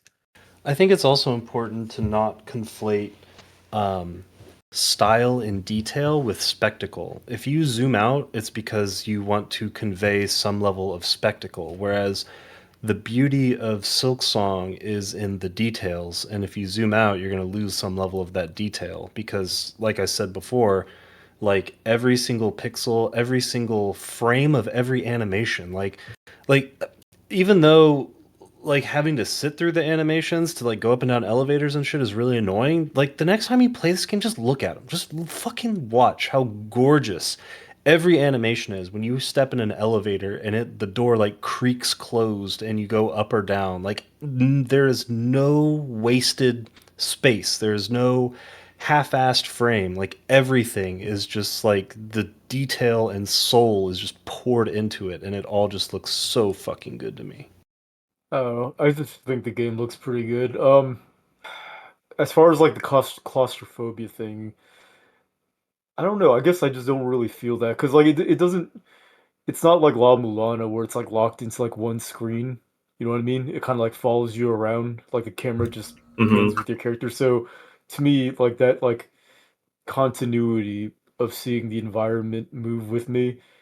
Um, I don't know. I just thought the game just was very consistently good looking. I didn't, and I guess to answer your question directly, I do think that they were confident that they knew this shit was godlike. I think that's just the feeling I got. Okay, I'll accept all of this. It doesn't remove my desire to have those like Hades style pan out moments, but I will accept the fact or the thought that they did it for like tonal or thematic consistency. I'll accept that. There are times that they could have done that where instead of having those like pre-rendered cutscenes, they could have done something that would like show the scale of like in Orlando when you first get there and stuff like that. But other than that, I think I think that they did know that they had some like visual gold here. So they do that. They absolutely do that. It's just a lot of it is obscured in the backgrounds, and you have to pay a lot of attention to the backgrounds. Like, how many of you noticed as you were platforming around that at some point, I forget what zone it is, but at some point early on in the game, in the background, there is just a massive pile of corpses, and that is all of the old pilgrims who died on their way up, and it's just like this whole fucking thing. Or like the foundation of the entire citadel is like built on these like really rickety foundations, and you can tell that like what the fuck, if one of these columns breaks, the entire citadel is coming down. Like they represent scale, it's just you have to look for it in the background and it's not always like super obvious. I will say, like, as I've been thinking about this, the one, like, for sure counterexample I can think of is immediately after Last Judge, and there are like the like little steps that you go up, and you can see like the immensity of the citadel behind you and everything. I think that's, for me personally, the strongest example of like a counterexample of what I'm thinking. But again, I'll accept what you guys are saying. It makes sense to me. I don't know if the game is better off for not having it in the way that I'm describing, but I will accept their vision as being good regardless. Well, I will at least support you somewhat in that I would, at least in the specific example I used, I wish they would have used something like that instead of the pre-rendered cutscenes. And it, this is an issue that's more specific to me as an ultra-wide user. But anytime any game uses pre-rendered cutscenes, they're usually for 16 by 9 aspect ratio. So I'm always going to get letterboxing whenever a game uses pre-rendered cutscenes. So I would always choose not to if I was a developer making a game for specifically me. I'd always prefer like in-engine stuff. I agree, and it's not even from a six or like a aspect ratio thing. I think just the pre-rendered cutscenes have a level of like it's going to look worse, and it's a jarring experience from how the gameplay looks and how the cutscenes look. And I think that there's like a whole philosophy behind that of like air quotes immersion breaking, where like I'm in a cutscene now and I'm in gameplay now. Where if you do everything in engine, you don't have that. Yeah, it's pretty funny. Like I'm thinking about it. I've never really thought about it until now, but a lot of games really have gone away from pre-rendered cutscenes, huh? Like this is the first game I can remember doing in a while. I actually don't think that's the case. I think that a lot of games do it now to the point of where like it's even more jarring now because of like high frame rates. Like it's even more of a disparity, even for something like Hades, when you have like the whatever's going on with the animations where they run at like 15 frames per second, but I'm playing the game at 240. Like I think that that's a common thing. Even like Clair Obscur, where they with their cutscenes, they're not pre-rendered, but they might as well be pre-rendered because they add weird filters and turn the frame rate way down. Yeah, I was gonna ask if we were gonna count Clair Obscur as pre-rendered because I know that they do like all the vignetting and all that stupid shit that made the cutscenes in that game look kind of stupid. Yeah, I think it might as well be pre-rendered because it looks like it. Yeah, when I was thinking of pre-rendered, I was thinking like literally the stuff in Silksong, right? Like you reach a Yeah, checkpoint and it plays like a video that is like outside the scope of the what the engine renders, you yeah. know? I mean, I thought Claire Obscura was pre-rendered until I was like, wait a second, all your Yeah. costumes changed. It's not pre-rendered. It's Yeah, just fucked no. up looking. I had the same thing because I went through so many pains to fucking like change the way that they render those cutscenes because they looked so shit. Sorry, Seth, what were you gonna say? I think I do still really like the all of the pre-rendered cutscenes in this game. I'm not saying you guys dislike them, but some of them actually reminded me of Control a little bit. I don't know if you guys have played that game, but Control has these like really beautiful, I don't think they're pre-rendered, but they are these like cutscenes that show the environment of the next place that you're going to go to. And when it uses that for places like when you go into the cradle to fight Lace 2, when you get to the Citadel for the first time, I think those are really good ways of mitigating what I was describing earlier with the claustrophobia and being able to present something that they otherwise couldn't have, I think. So for me, I can't. So whenever someone says they have a feeling of claustrophobia in a game, I've never ever gotten that in a game, so that doesn't like resonate with me. Did Ben and Tom, do you guys ever get a sense of claustrophobia in games? I would say the only time I really felt claustrophobic in this game was in like gauntlets and enclosed spaces, but not like the actual feeling of claustrophobia. More like I'm restricted in where and how I can move. That how it is for you, Seth, or does it actually like get like a feeling of panic via that? Well, keep in mind when I'm describing it in this game, it's like a much lesser example than uh like I'm just describing that feeling where I want to look at the broader field, but the game won't let me. But there are like specific moments, even in like Hollow Knight 1, less so in this game, but more in Hollow Knight 1, where you go to, I think it's called Deep Nest in that game. And it's this like really, really dark area. You don't even have a lantern. It's like fucking the tunnels that you're in are the height of your character. Like you hear the skittering of all of the arachnids and bugs around you, and it's just supposed to make you like very, very on edge and have that claustrophobic feel. What I'm describing with this game is not the same as that, but if you're asking if I do feel claustrophobia in games generally, then yeah, when they're going for it, for sure. Ben, do you have any instances of claustrophobia? Not that I can think of. I guess if there are any games that do that for me, I just probably tend to avoid them to begin with. So I don't know. I can't really relate to that, what that meant exactly. So I kind of just tried to recontextualize it in something that I understand, which is when Seth brought up the stuff about like the zoomed out like or like I guess Thomas brought up the word spectacles. That's what I was thinking. Where it's not really claustrophobia; it's just the sense of scale. Yeah, and I guess to use a more apt description than just calling it claustrophobia, specifically with the zooming thing, it is the feeling when I'm looking at my screen and I have the desire to just like take my hands to my monitor and stretch out my screen so that I can see more. Like when you go into a game and you increase your field of view, and when a game doesn't let me do that, it feels claustrophobic. Oh, You want the camera to just be further back so that you can see more of the screen? I'm just saying it's like a specific feeling that I have in certain moments that makes me want to do that. Sure. Do you have specific screens that you can recall where that happened? When you first get to that like really lush green area right before Bone Bottom at the start of the game, and you can That's a clearly good one. see the like That's a really good very point. huge background behind Yeah. you, and you can't like stretch out and see it. That would be the peak example of where I feel like the game should zoom out. Another one Cool. would, Yeah. even though I think it's really good in this game when you're stepping up to the Citadel and those steps that I was talking about earlier, even though I think it does it well, that's another area where I think it could stretch out the screen. Yeah. Yeah, I think those are great examples. That's interesting because I think it definitely could too because there's no combat or anything there, so there's no downside to really doing like a pan out shot. Yeah, like I'm trying to remember. Have you guys played Paper Mario Thousand Year Door? This game has been on my mind lately. Yes, but I not have recently. not. Yeah, God, it's been forever for me. I can't remember, but there's a particular part in that game where you're just like walking along a hallway or something, and the farther you walk, the farther out the camera gets. That is what I would want from Sure. those areas I'm describing.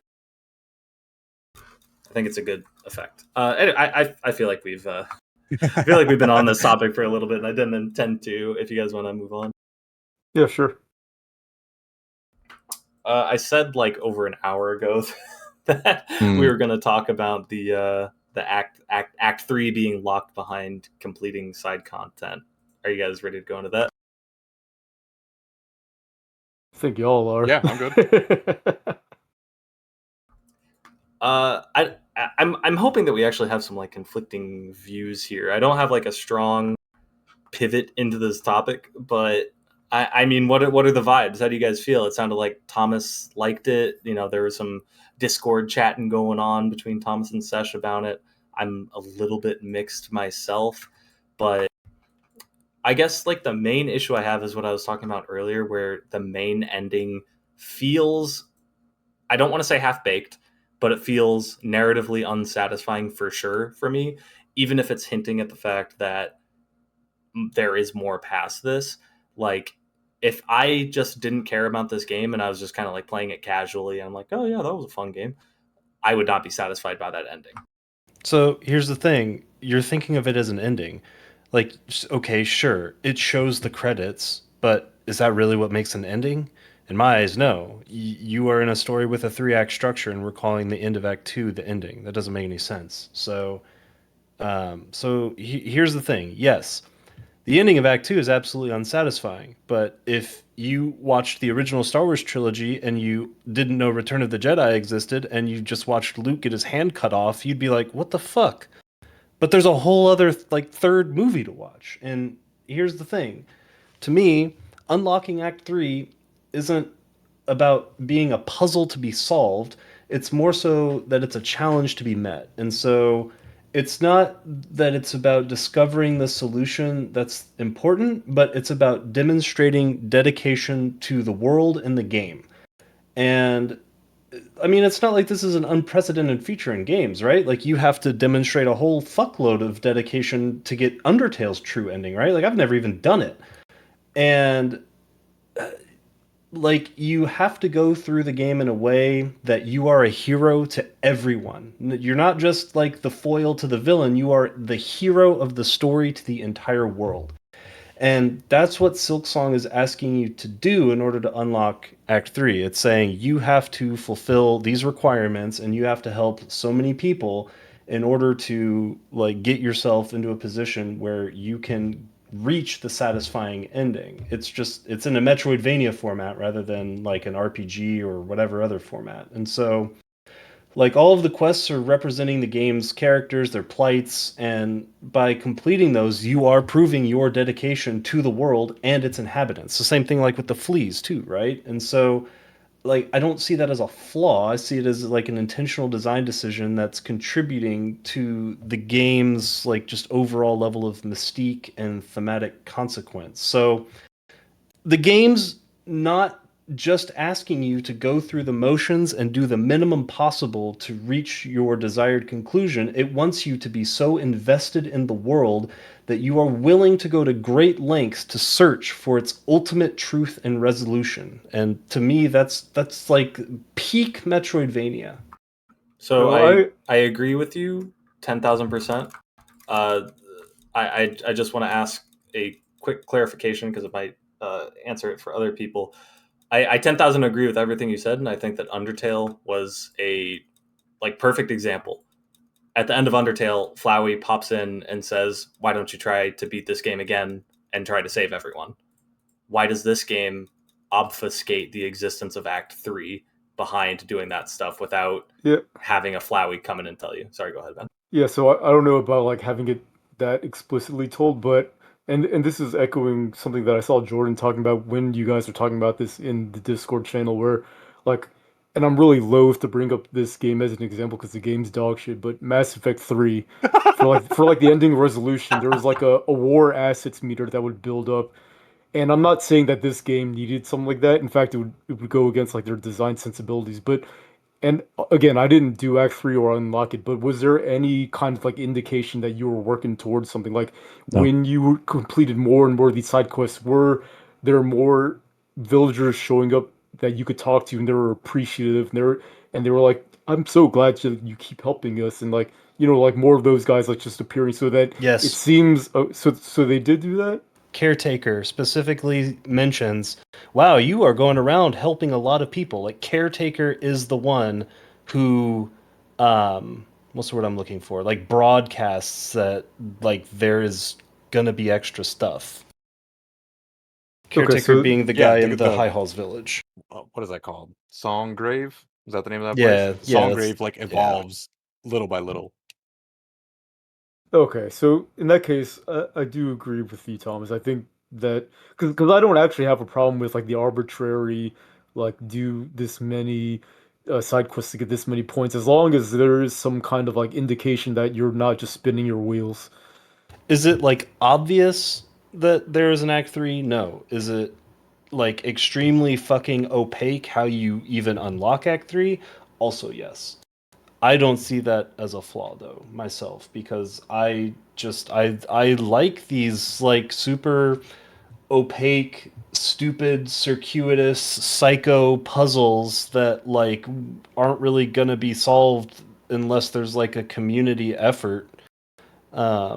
Which I mean doesn't necessarily apply to this so much as a game like I don't know, fucking Animal Well or Animal whatever. Well, yeah. But I like when games make you work for it and they don't make it obvious that you have to work for it. Like I appreciate that sort of design, and I think that that's just like an old Metroidvania trope where it's not as much about the reward, it's about the journey and the exploration and asking you to like earn it through effort and dedication. Yeah, I Well, agree for with me, about 85% of that. I think that just hiding the arbitrarily hidden amount of quests that you also need to do on top of things that should be pivotably important to unlocking Act 3 is the stupid part. I don't like that part at all. Everything else is cool. So I think the only quest that's not super obvious is the one with what's his name? Mario Chalmers. What the hell's his fucking name? The guy with the hat. Do re fi ma sol la ti do or whatever Oh, the fuck. Sherma. Sherma. Sherma, yeah, thank you. That's the only one that's like kind of like random because all of the other quests are just the quest board things that lead to you like finalizing the village, like getting the statue in Bone Town, getting your house in Belfart, and I guess I don't remember how Songgrave ends, but it's all like the contributing to the village quests plus Sherma, and Sherma's the only one that's just kind of like out there. Yeah, and again, I have no issue with anything you just said. It's needing to do all of that plus 2 or 3 of the extra stupid ones. Yeah, I think if it was only doing those like finalized things, because these are characters that show up in Act 3, even if while I'm finalizing Act 2, I don't know that, there's at least the feeling of like as you were talking, I was like, is the Fleet Caravan a counterexample of what he's saying? No, because they are constantly talking about how they need to find like a safe place to like take rest or whatever and build their Fleetopia. Like examples like that are perfect because it's a very obvious side quest. You know, you need to do it. Like if you care about the characters, that's bonus incentive to do it. But I think even though I, I do agree with a lot of what you're saying, Thomas, and that I think that this decision was built for a very good artistic purpose. I think Sesh does have a point in that those bonus side pieces of content aren't really necessary to achieve that artistic vision. How would you change it? Like, what would you do? I mean, I could use an analogy to Undertale. So for Undertale, you just need to like hit certain checkpoints of things that you need to do, right? What if every time that you spared an enemy, you got a friend point and you needed to get 27 friend points to get to the pacifist ending? That's what I kind of think that this game does. Where it's like I did all of your pivotal things, but I didn't do these little I didn't bring 3 moss berries to this fucking asshole, so I'm only at 14 quest points out of 7. But out of 17, but I did all of the other major pivotal things. Like you're making me just kind of do stuff that's unimportant to get there. Yeah, I like th- what if hypothetically you saved all of your wishes until the end of the game, but you did all of the other big ones. So like you decided to follow up on everything with Chakra because you wanted maps and you thought she was cool. You decided to do the Fleetopia because it's like, okay, they're friendly people. They gave me some cool stuff. But then at the end of the game, you do like 10 wishes in a row. You did all of the other finalization things, but you're not getting Act 3 you because why? I mean, you're literally describing my experience, Yeah. right? Which is, I mean, that's what happened. And I mean, my answer to that was Googling how do I unlock Act 3, which I mean, sure is not satisfying in the sense that you're getting like rewarded for exploration, but also at the same time, I knew that the answer was going to be do more wishes. But what I wanted to avoid was the answer of I need to do these specific wishes. Uh, so I guess at the end of the, if they had made some like I don't know, obvious telegraph system for like you were progressing towards the because to me the dumbest part of unlocking Act 3 isn't like you need to do like whatever 17 out of 25 quests or whatever, like I don't know, let's say two-thirds of the side quests. um, the dumb part is knowing that you have to go talk to Caretaker after that, and the only way that he broadcasts anything is he's like doing the like little fucking hand waggle when the trigger is hit. So if there was some like obvious telegraph from something somewhere, probably in Songgrave or from Caretaker or whatever, like would that alleviate every like criticism you guys have? Probably, yes.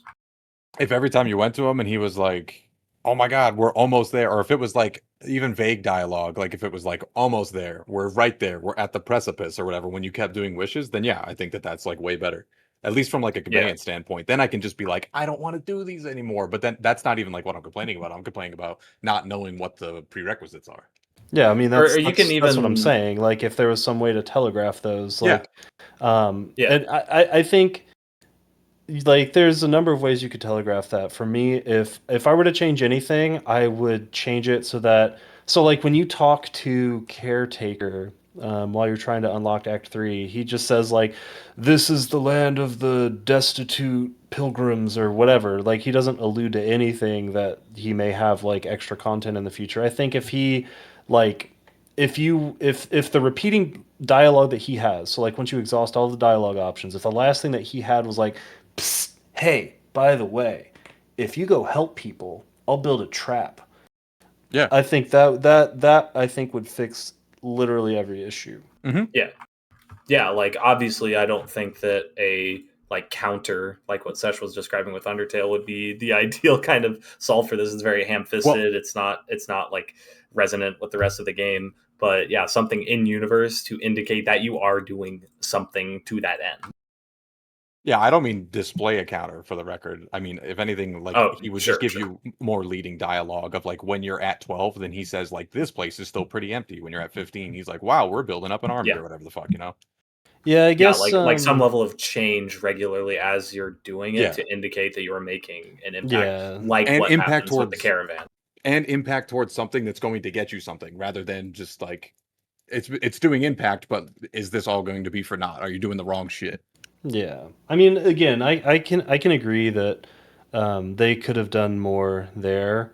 But I guess it's just like a personal hill I'm willing to die on that I just really love, like obtuse, opaque puzzles in games that are in no way, shape, or form easy. I mean, like that's literally why La Mulana is like one of my favorite games of all time because it's just nothing but obtuse puzzles everywhere as far as the eye can see.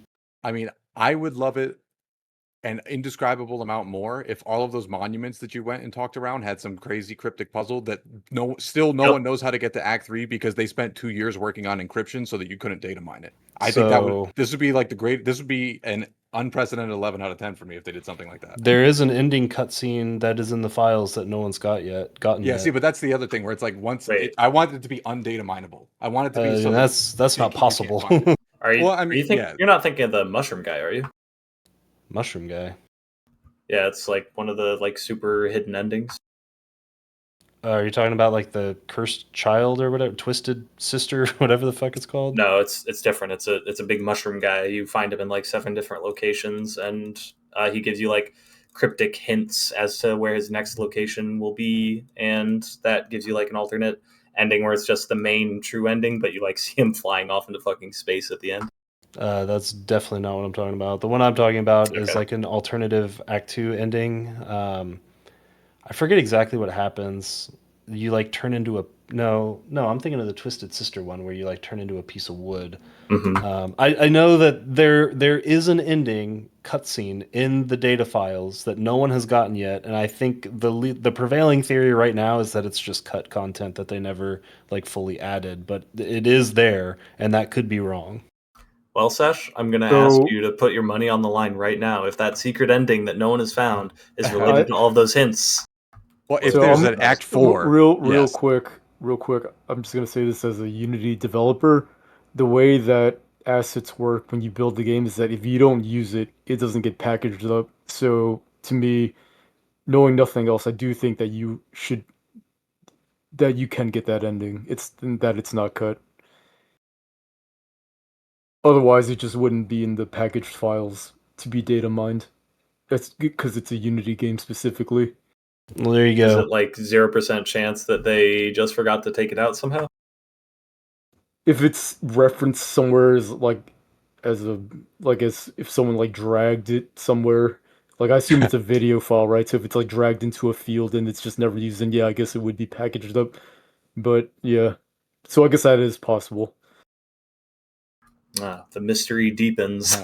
Yeah, I mean, if it's an Act 4 and it's like a crazy thing, that's what I'm saying like that I would want. When it's like this weird obtuse, like the data miners found the lost in the Binding of Isaac or something, I think that that's that's still cool, but it's not what I wish this would be. Like kind of like how they did one of the character reveals in Isaac. If you only got Act 3 via they did like an ARG and then they pushed a patch that unlocked Act 3 or something, that's when I think that shit's super cool because that's how you get around data mining. And I would appreciate that much more than just having like a fucking hidden and unfun way to unlock Act 3. And again, that's only for the specific amount of quest requirements, not for the pivotal quest requirements.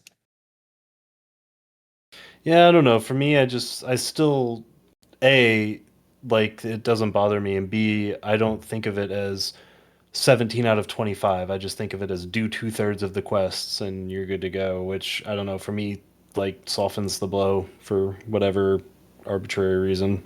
It's better now that you also know, like, if you didn't know, it would Yeah. just be annoying because that's what it was until literally that article got updated when you found it, Tom. Like everyone was just like, I did this and I got it. I did this and I got it, and no one really knew. I mean, again, like I can speak firsthand on that experience, which was like doing. I think I was at 14 out of 17, and I had done everything else, and so I was like, well, what the fuck do I need to do? And that was when I found that wiki article, and my gut reaction was not, oh, that's so fucking stupid. It was, okay, what are the 3 easiest quests I can knock out right now? I mean, I will say this because again, I said earlier that I was pretty mixed on the whole Act 3 thing. But like generally, I'm just positive on it generally. But I will say this: I think that our experience of it, where like we had to go out of our way to do these wishes, and we knew about the existence of Act 3, therefore whatever. I think that's actually the worst case in terms of this design, but I don't think it's going to be the most common case because I feel like Team Cherry. I think in a way my feeling is that they kind of wanted to push away the people that just didn't care enough to do any of the side content, and they just wanted to focus on the people that cared a lot about the game. And so either you're going to be doing like all of the side content and doing all of the wishes and you're going to get rewarded with Act 3, or you're just going to get an unsatisfying ending. And if that was like one of their goals, then I respect the hell out of that. Yeah, I mean, like I said, I just love that kind of stuff, you know? Like, here's my thoughts on it, to kind of summarize. Like, um, in my eyes, like, I think Expedition 33 would actually be an improved game if you get to the end of Act 2, everyone dies, you get this horrific ending, it shows you the credits, and then you have to like wander around and like complete some like random objectives around the world in order to then get to Act 3. I would actually like that kind of thing. I think you guys would fucking hate it based on this discussion, but that's just the kind of thing that So I here's would the actually thing. like. I would actually like that if I didn't know how Expedition 33 ended, because that's just more work that I invest in the characters that get fucked in the ass. That's a spoiler for Expedition 33, so we can put that in the disclaimer. I mean, I mean, go ahead. I was just gonna say a lot of the details of this matter because I don't mind, like I said, like 85% of the things that this game did. It's just like there's certain annoying things. The other one that I think is annoying is that you can get to the Act 2 ending way before you get to before you do all of the other content. So you might be in this like 10-hour hole where something like Undertale is like it's your decisions along the way. So you can't get put into like a content hole. It's just a gradual like experience. So I Yeah, think that's but another thing, but yeah, I don't mind that's that much. yeah, because I mean that just goes back to my original argument because like that's how I played the game. I beelined for the Act 2 ending. Like, Yeah. by the time I got to High Halls, I had 0 tools. I had found literally, I think, 1 tool in the High Halls gauntlet. I still had 5 masks. I only had the first weapon upgrade. Like I didn't have shit. I was just beelining through the game. So you better believe by the time that I beat Grandmother Silk, I had a lot of fucking work to do. Yeah. But that just like circles around back to I didn't earn the privilege to unlock Act 3 by virtue of not proving like my worth and dedication to the game and the thematics. So like having for the game forcing me to spend that extra like 10 to 15 hours to do shit like doesn't bother me because that's just tied into the work that you have to do. I think a very critical component in all of this too that we're not really talking about is how good that side content that you need to do is. If exploring and finding the fleas was miserable, if the wishes were unfun, if like you had to do Great Taste of Pharloom, for example, and it was just like fucking impossible and like 1% of players could do it because of how hard it was, all of that shit would suck. I Like don't like Yeah. that if more. you had to, if you didn't like the content, you would like that the game is forcing you to do it. Yeah, I what? would That doesn't no, make any because sense. I hate that it's trivial, is what I'm saying. When you said like if it was super fucking hard, I would rather there be these ridiculous bosses, ridiculous platforming Oh, sections, yeah. and make it feel like an achievement. I felt like I was doing busy work for 7 fucking hours. Speaking of busy work, there's like one type of quest that pissed me off, and that is collecting like 25 drops. And Yup. there's and this was like an Act One thing where like I needed to collect something. There's these like glowing white orbs, and if they fall into like lava or spikes, they disappear, and Mhm. you're just like, why did you even put Yeah. these enemies Or here? go I off know, screen. I know Like, the exact shit you're talking about. I actually had that thought earlier in the game where like all of those quests, I think you needed to get like 25 or something of them, and I'm like, whoever invented the word the number 25, I'm gonna kill that dude because fuck these quests. I mean, to be fair, like that exact quest you can get like 6 at a time from one Yeah. enemy, but yeah, I mean, like I don't think of it as busy work because like the whole purpose of Metroidvanias is to run around and explore and like try and find like weird little hidden nooks and crannies and shit. If you don't like that, then like you're not even gonna bother going through the motions to get to Act 3 because you don't like what the game is at its core. So for me, it's like this is a personal preference, and obviously, like people can like what you're describing, but for me, I like all of that busy work to be rewarded via items, via character power, and things like that. And I like the core progression to be. You can hide it behind the big quest and stuff like that. Don't hide it behind fucking find 3 moss berries. Don't hide it behind find 7 purple polyps. Like hide it I behind the mean, things that affect the village like very deeply, or hide it behind big bosses, or hide it behind big platforming sections. Don't hide it behind just arbitrary finding I shit. mean, you said that you wanted like character power. The two that you just described were two of the best tools in the game, which is the polyp pouch and the druid eyes. So I want it to they only give be you that. stuff. I don't want it to be a quest that's required for it and gives me that. Be like one of the other like there should be the core progress quests that might give you a core progress upgrade item, and there should be side progress quests that aren't tied to story progression that give you that character power. Isn't that what I it is? I'm confused. No, because they mix them together because of that one requirement of do 17 out of 25 quests. That's my main problem. I want to just keep reiterating that. I It's see only what you're that saying. requirement. That's the I only mean requirement that I think is stupid. I mean, I also want to highlight the fact that there is a required quest in the main game to get float, where you have to get 25 of those little needle things, and that one also kind of pushes against Thomas your point about exploration because the game hard locks you to being in far fields until you complete that quest because you have to have float to get out of there. I mean, does it hardlock you until you get it? Like you Yeah. can't just be like, "Yeah, Yeah. fuck it, You I'm gonna can't go leave. back to moss fields or whatever." because I didn't You are do it. you And I are stuck explored the there. whole fucking map. Okay, yeah. Oh, yeah, that's right. Because you need the fucking wind tunnel things, whatever. Yeah. Yeah, that was the exact moment where I was thinking, whoever invented 25, fuck you. Yeah, I don't know. I guess I just finished that shit. Like I finished that quest as I was progressing linearly through the map. So I don't know. It didn't bug me that much. It doesn't bother me that much. I think it's a negative, but I'm not like fuck this game. I wouldn't have uninstalled if we weren't playing for this because of that. Yeah, it was just Specifically. like, yeah, it was just like part of the list of things in Act One that kind of rubbed me the wrong way. Mhm. That Yeah, same here. eventually, that like eventually in hindsight, I look on fondly, you know. Yeah, I mean, I get that. Like, I can understand why that would be annoying. I'm sure that honestly, I had the same reaction of why the fuck do I need 25 of these things when it happens. So I can't really, I can't really argue. Yeah, I think there's a lot of old game design conventions which like I don't fault them for, and I'm glad that they did them, but it doesn't mean that I like them. Well, unless you guys have some like really big discussion topics, I kind of want to segue with that into like one of our zooming out discussion topics. Is there anything you guys want to keep going on with this stuff, No. or are you ready to start winding down? I'm good. I feel like we should talk about like some of the like more granular stuff. Like what was your guys' favorite boss? Let's start there. First Sinner, easy, not close. Why? Well, let me preface this by saying I think that First Sinner by itself would be a better boss if Widow didn't exist. Widow is also a pretty good boss, but the fact that First Sinner has Widow's song, which is also titled Widow, which is unfortunate, and shares some of her attacks, does make First Sinner a worse boss in my eyes.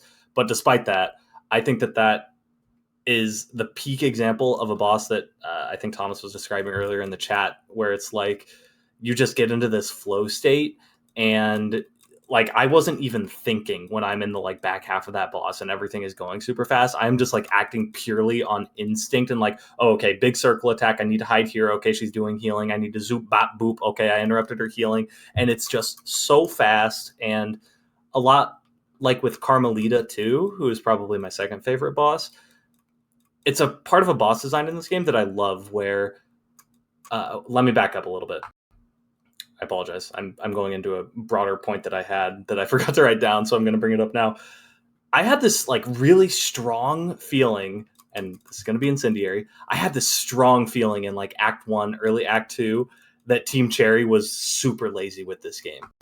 I'm being very incendiary here. I had a strong feeling that they were being super fucking lazy because I started noticing a bunch of these bosses only have like 3 or 4 attacks, and a lot of them don't have a phase 2 where they get new attacks. They just do the same attacks they had but faster. Like Lace 2 is a good example of that. I don't think she gets a single new attack in Lace 2.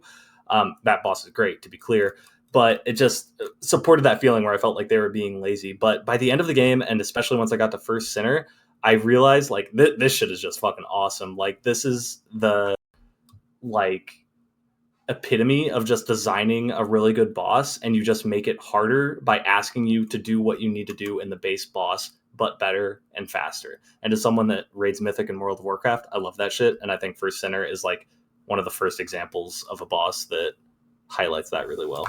Yeah, that's a good pick. Speaking of like games that, or speaking of bosses that remind you of like raiding, I think that's why my favorite boss, and my choices are very limited as someone that didn't do Act 3. My favorite boss was Last Judge because it was just like, I prefer like just a bigger hitbox boss. And there's nothing against like Lace 1, which I liked a lot.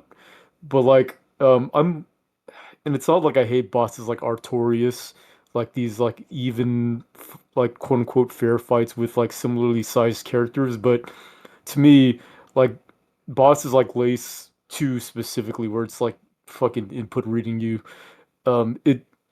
it gets me into like that headspace where I hate playing fighting games like the way they're meant to be played against other people, and that's just like what Lace 2 does to me.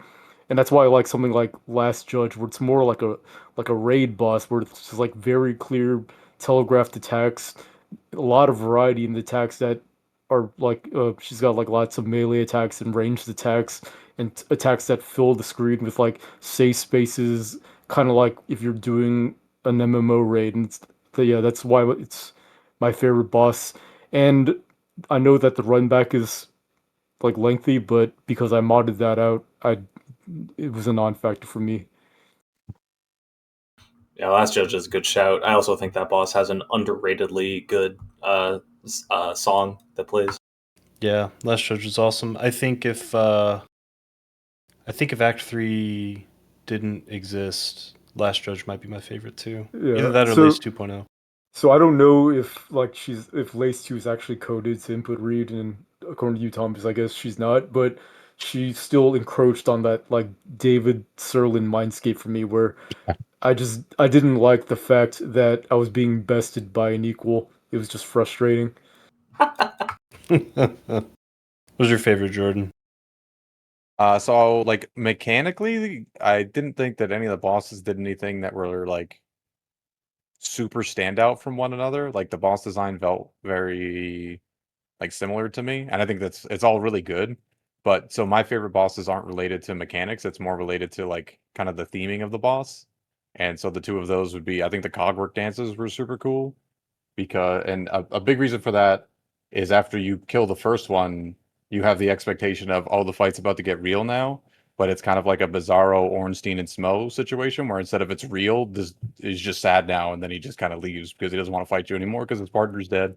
And I think that kind of subversion of expectation is super fucking cool.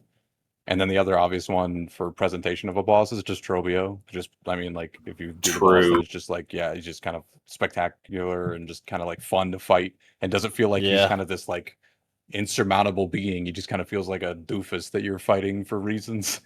Yeah, Yeah. I agree So with do you that. guys have you guys seen the videos where like after you beat Trobio and you go back into the room, he's like trying to crawl away and he realizes Yeah. you're in the room? I love that shit. That's funny. Yeah, it's great. And then I another one actually, that stand out, but not a favorite one for me, is just the Act 2 Gauntlet. But I think that's more of just like a standout moment of like how radically different it is from kind of every other fight and how annoying it is, but I don't think it's good. I would consider that a boss because it's got 3 enemies you don't fight anywhere else. But Sure. yeah, I'm Yeah. not saying it's not a boss. I'm saying it's not standout for good reasons. see, Yeah. I actually like the High Halls Gauntlet. I will stand on business when I say that this would be a vastly better game if you deleted every enemy Yeah. gauntlet except that one. I agree. Ex- I agree like keep- 1,000%. Keep that one, remove literally every single other one.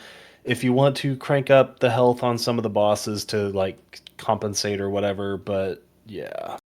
Yeah, I would agree because it would be like a really cool contrast between the rest of the game, and then suddenly you get to Mhm. this gauntlet, and then it's just like, Yeah. oh shit, there's a gauntlet. Yep. Yeah, like when I got there, I think it was the last of the 3 that I did, so I was actually expecting a boss either after it or like part of it at the very end. And so because of that, I was almost disappointed that I didn't get a real boss, even though I did enjoy it, if for nothing else but difficulty. Yeah, so I actually agree that. So I don't agree that with your take about the bosses because I think all the bosses in this game feel fairly unique and pretty cool by and large. There's some stinkers for sure, but my favorite is also because of the theming, and that is Scarsinger Carmelita. Because, like, when you first get to Act 3 and you talk to the shamans, and you have to, and they tell you, like, that you can go into the dream world and get the Everbloom, and that the way that you have to do that is to go get 3 warrior hearts or whatever. And so you walk into Scarsinger Carmelita's hut, and you can't even like see all of her. She's like old and fat and can't move, and she's like, "I ain't shit anymore." And Hornet's like, "Don't worry, we're gonna fight in a dream because I want to take you on as you were." And you get in that arena, and it's a gauntlet. It's an annoying gay gauntlet, like all of them are. But I think if there was one other I had to choose to pick, it would be that one just because like she's in the background and singing and shit, and then you get through the gauntlet and you fight her and she's just like fucking psychotically hard and fast by the third phase. Everything about it is fucking dope. I have 2 comments on Carmelita because, like I said earlier, she's my second favorite. Number one, I think she might be one of the best examples of environmental storytelling, like you were describing, in the entire game, if not just the actual pinnacle of it. And number two, she was like, again, next to First Sinner, but the only feeling in this game where I had that feeling I had in Bloodborne, which is very nostalgic for me, for Souls game and everything. It was very nostalgic for me because you get to that end point where you're panicking because she's going so fucking fast, and you just keep hitting her, and you take the iframes from getting hit, and you just keep hitting her, and you're like, why the fuck isn't she dying? And that feeling is just so fun in these kind of games. Yeah, I love that fight so much. I think Lost Lace would actually be really close to my favorite boss in the game because I like the Carmelita fights like that where it's just nothing but like flow and rhythm and like finding your opening and reading the telegraphs. Like those are my favorite fights in this game, like just those one-on-one like fast-paced duels. And Lost Lace is like the actual pinnacle of that, but the problem is her third phase is just so fucking crazy and psychotic, and it's like impossible to fucking parse what's going on that it like loses a lot of that rhythm. But that one would be pretty close to my favorite otherwise.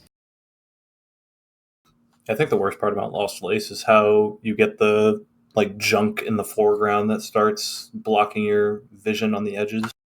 Yeah. But that fight is also just super fucking cool for theming reasons.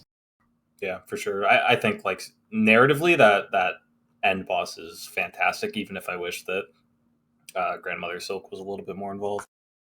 Oh, I was going to say, just for clarification's sake, I don't think that the game is like the bosses are mechanically boring or anything. I think that they're just too fair for me, at least, to be like standoutish, like mechanically from one another. The only boss that I really think is like standoutish is one that I think only Seth fought, which is the Green Dancers or whatever in Lost Verdonia, because I think they have like the really cool like go around the screen to dodge like the cyclone and shit. I think that that's like platforming that really only Nihileth brings out, but I think Nihileth's platforming is kind of a little bit flatter than that. It's more just stay on the wall, transition walls, than it is like, hey, interact with this attack that she's doing to move around. Yeah. Well, I mean that fight is also just like Cogwork Dancers, but like more complicated, so it makes sense.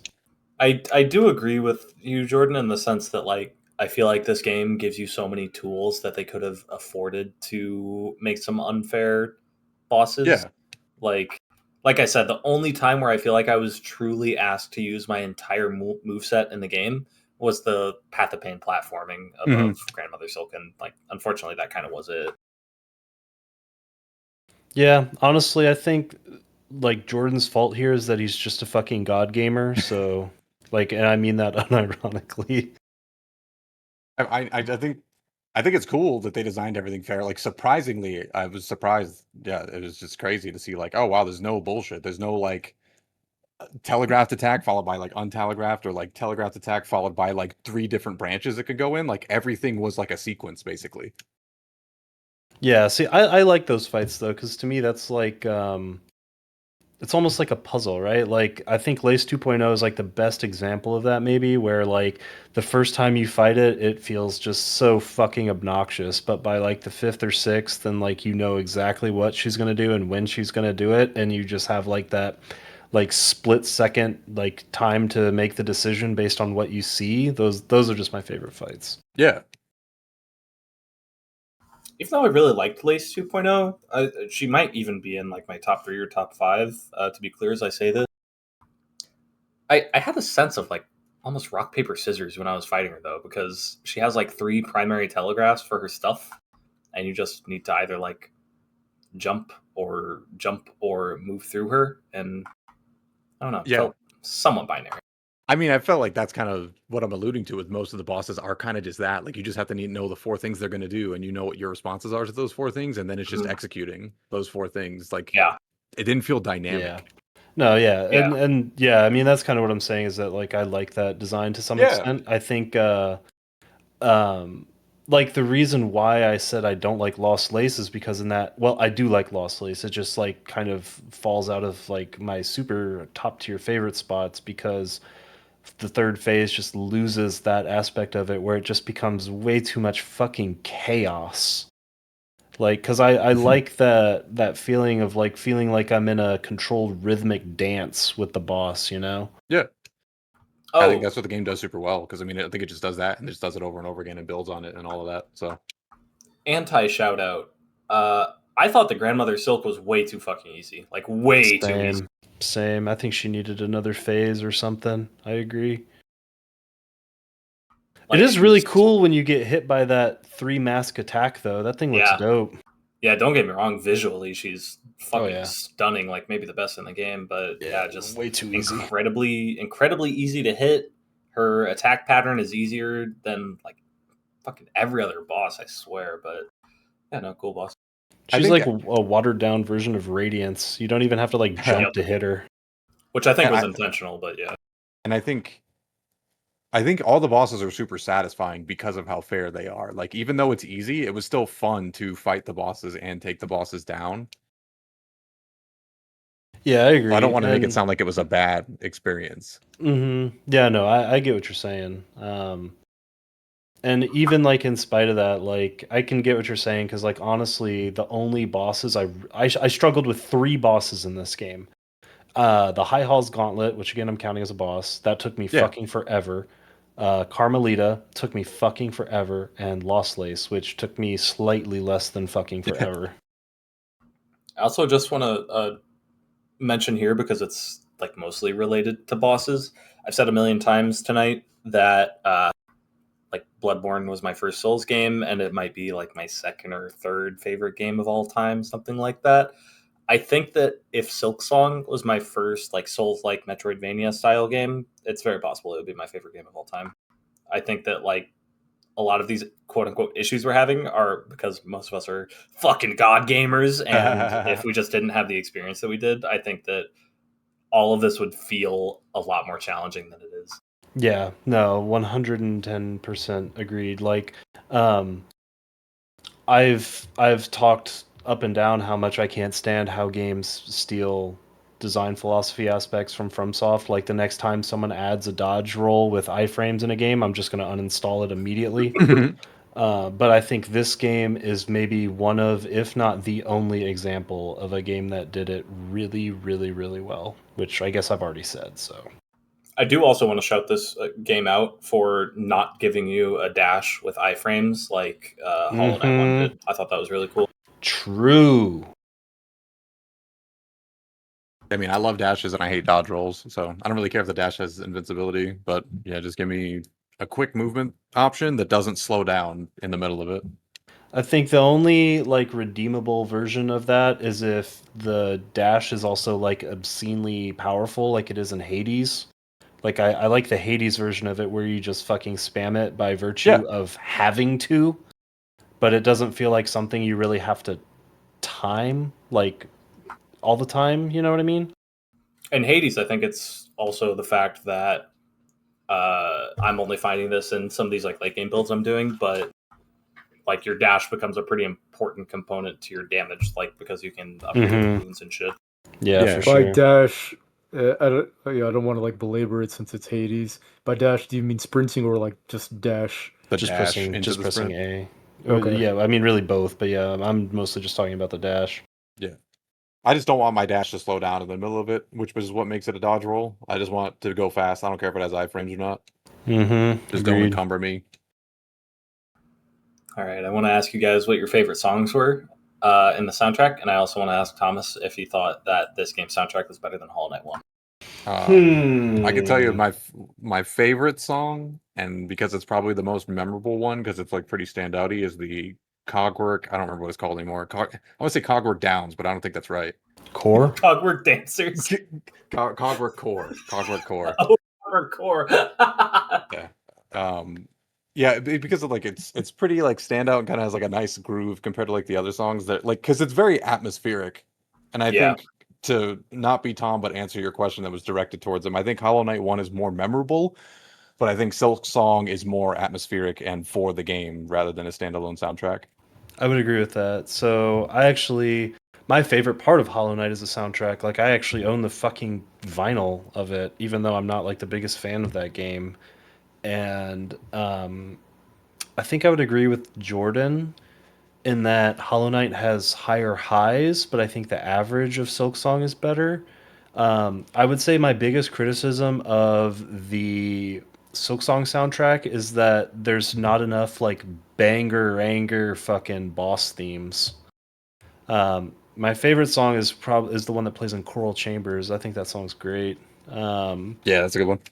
And if not that, funny enough, my second favorite would be a boss song, which is the Carmelita song. But that's mostly for theming than it is like the actual song being amazing. But I do like the song. But I don't know. I would have to go back and re-listen to the Hollow Knight soundtrack because I haven't done that in a little while, and I would want to have to listen to the entire Silksong soundtrack through as well. I'm gonna buy the vinyl for this fucking game too. I'll tell you that right now. I could tell you while climbing out of the abyss, I was thinking of the Celeste song. Which I don't know. Yeah. There's something about the Hollow Knight song reminded me of that. And then I was just sitting there just thinking I was climbing the Lena Rain towards the top of the abyss. That's funny. How about you, Ben? I'm gonna be honest. The only song I know is Lace One, and that's because I was just rewatching that video when I was constructing the B-roll for the video we're gonna put together for this. So I guess by default I have to say that song. And it's not that the songs are bad. Like I really do like the Lace One song, but it's just that I couldn't really listen to the music because unlike you guys, I'm not a god gamer, and I was stressed the fuck out playing this game. So I didn't have the mental bandwidth to like listen to the fucking music. I will say I do love all of the lace themes. Like the way that the lace themes build on themselves from the first, second, and third fight is really good. Those are all really good songs. And also, just to kind of reiterate this, because I feel like I say this every time a game has a soundtrack, I have a little bit of like orchestral fatigue from every fucking game sounding basically the same. Yeah, I was kind of feeling that a little bit in this game, but I felt like there was like enough of a unique kind Yeah. of like the word I would use to describe the soundtrack is like ethereal. Like it's got this like kind of dreamy feel to it that separates itself from something like an orchestral soul soundtrack where it's just like really loud chanting Yeah. and drums and strings everywhere. I mostly mean that from like a boss perspective. I feel like all the boss themes in my head is the same theme because I think it's just kind of that kind of Yeah. orchestral fatigue. But that's why I Yeah. think there's really good atmospheric songs, and that's why I think my favorite song, the most stand out to me, is the Cogwork core song because it sounds like a song. It's not like something I've heard before. Yeah, that song. If that's the song I'm thinking of, I remember thinking it sounds like a song from Automata. Oh yeah, like the Yeah. factory song. Yeah. Yeah, for sure. Yeah, I think that's probably the most like thematic one for sure. Um, I see where you're coming from with the orchestral fatigue. I do want to shout out that I feel like the use or the overabundance of strings in this game was very like intentional and thematic. So I kind of gave it a pass from that Yeah. sense. Like in a lot of other games, it could be kind of cringe that like everything is doing these like fucking epic violin solos, fucking Lindsey Sterling bullshit in here. But I gave this game a pass for that reason. As for mine, I'm kind of curious if you count this under orchestra, but I'm going to cheat and choose two songs because you can very much tell that they are compositionally intertwined if you listen to them back to back in the soundtrack, and that is the back to back of the Mist environment into Phantom. Oh my Yeah. god, go and listen to the soundtrack because that flow is incredible. I almost did the exact same thing for the record. Yeah, I agree. That combo is fucking awesome. Those zones are awesome. For sure. Okay, last question before we can wind down. Were any of your guys' favorite crests not the Wanderer? I just only used Hunter because I was just so used to the Oh, that's funny. the specific like pogo angle that I couldn't use any other crest. That's fair. That's kind of why I switched to Wander. Because of Hollow Knight 1. Mm-hmm. My favorite was not the one that I used, which was Wanderer. My favorite design is Beast. Beast reminded me of Bloodborne, and I thought that shit was sick. But I think my actual favorite was Reaper. Beast would have been so much cooler if the heal didn't work the way the heal does. Because if you could just activate the heal and just heal based on the duration, it'd be fucking Beast would be awesome. Beast might be overpowered or something if you could do that. But the fact that you have to activate the heal and then hit something 3 times just to get the same heal that all of the other crests do is fucking cringe. Wait, is that how it works? Because I never used it because I thought it'd be hard to use. I thought it'd be like a vampiric type effect where you got healed every hit you did, but apparently that's not how it is. No, Yeah, it it's up is. to It a just limit. yeah, that is how it works. Oh. You activate the bind, and it like activates like a life steal thing, but it still only heals up to 3, Oh, which just okay. makes it feel Okay, stupid. gotcha. So the way that I heard you say it, I thought it was like the worst thing in the world, where like you didn't get any heal at all until you hit something 3 times. Yeah, no, it's just you hit something, you heal up to 3 masks if you hit something 3 times. Yeah, I mean, that's super lame. I wish it the was like overpowered actually, because then it'd be Yeah, cool. the moveset is I mean fun, but yeah. the one trade off and the reason I like it so much. I mean, number one, Bloodborne weapon. It's just a Bloodborne weapon, haha. But the trade off there is the fact that it gives you all the attack speed for the duration of the rage, which I think is sick. Yeah, And I you mean, it pair is. You pair it with the short, like the short silk heel, whatever the hell it's called, and you do it really fast, and now you have a lot of attack speed constantly. Yeah, I really wanted to try that in combination with the I forget get what it's called, the thing that makes you move and attack faster. I thought that would be a fun build to try. Yeah, I think that build, like, if I did a new playthrough, that's what I would do it as, because I think it would be really fun. The only reason it loses some points for me is because it doesn't have a pogo, but I think its pogo is the most unique out of all of them, so I give it credit for that. What was your favorite, Jordan? Just say the Wanderer. Yeah, I Move mean, it's on. Wanderer, and I kind of was really let down by the fact that they didn't combine all the quests into basically like a skill tree in Act 3, because I thought that's kind of what we were leading towards, like whenever Hornet got what became the Everbloom. I thought when that would happen would be when it would be like, holy shit, she's transcended. Now you're not tied to this bullshit system that has things tied together and you can do whatever you want, which I thought would have been cool. Yeah, it was really sad when I went out of my way to get all the crests to talk to Eva, and it didn't like do anything. It didn't do that, cool. yeah. Yeah, that was a big disappointment. So I'm gonna pair my answer with a story. I was thinking about this yesterday as I was driving down the interstate, and I was driving home a certain route that will make this story make sense. So, my favorite crest is the Reaper, and even though the Reaper is by far the lowest DPS, like Wanderer is literally 34% higher DPS than Reaper, which is crazy.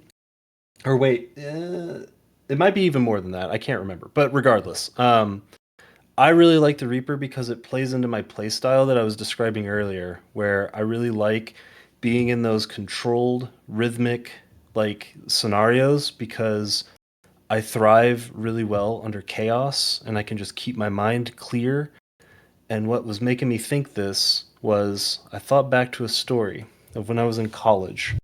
And my degree is in environmental science. Well, I double majored in environmental science and geology because there's 6 credit hours between having to get both of them. But regardless, when you get an earth science degree, that means that you take a lot of field trips. And so I took one such field trip somewhere, and I rode in the car with my ex-girlfriend and a guy named Tom Zerloy in the front passenger seat. Me and my ex were in the back seat, and a guy named Johnny was driving in the front seat. And so we're driving back to Indianapolis, back to IUPUI, and we get stuck in some traffic in I-70.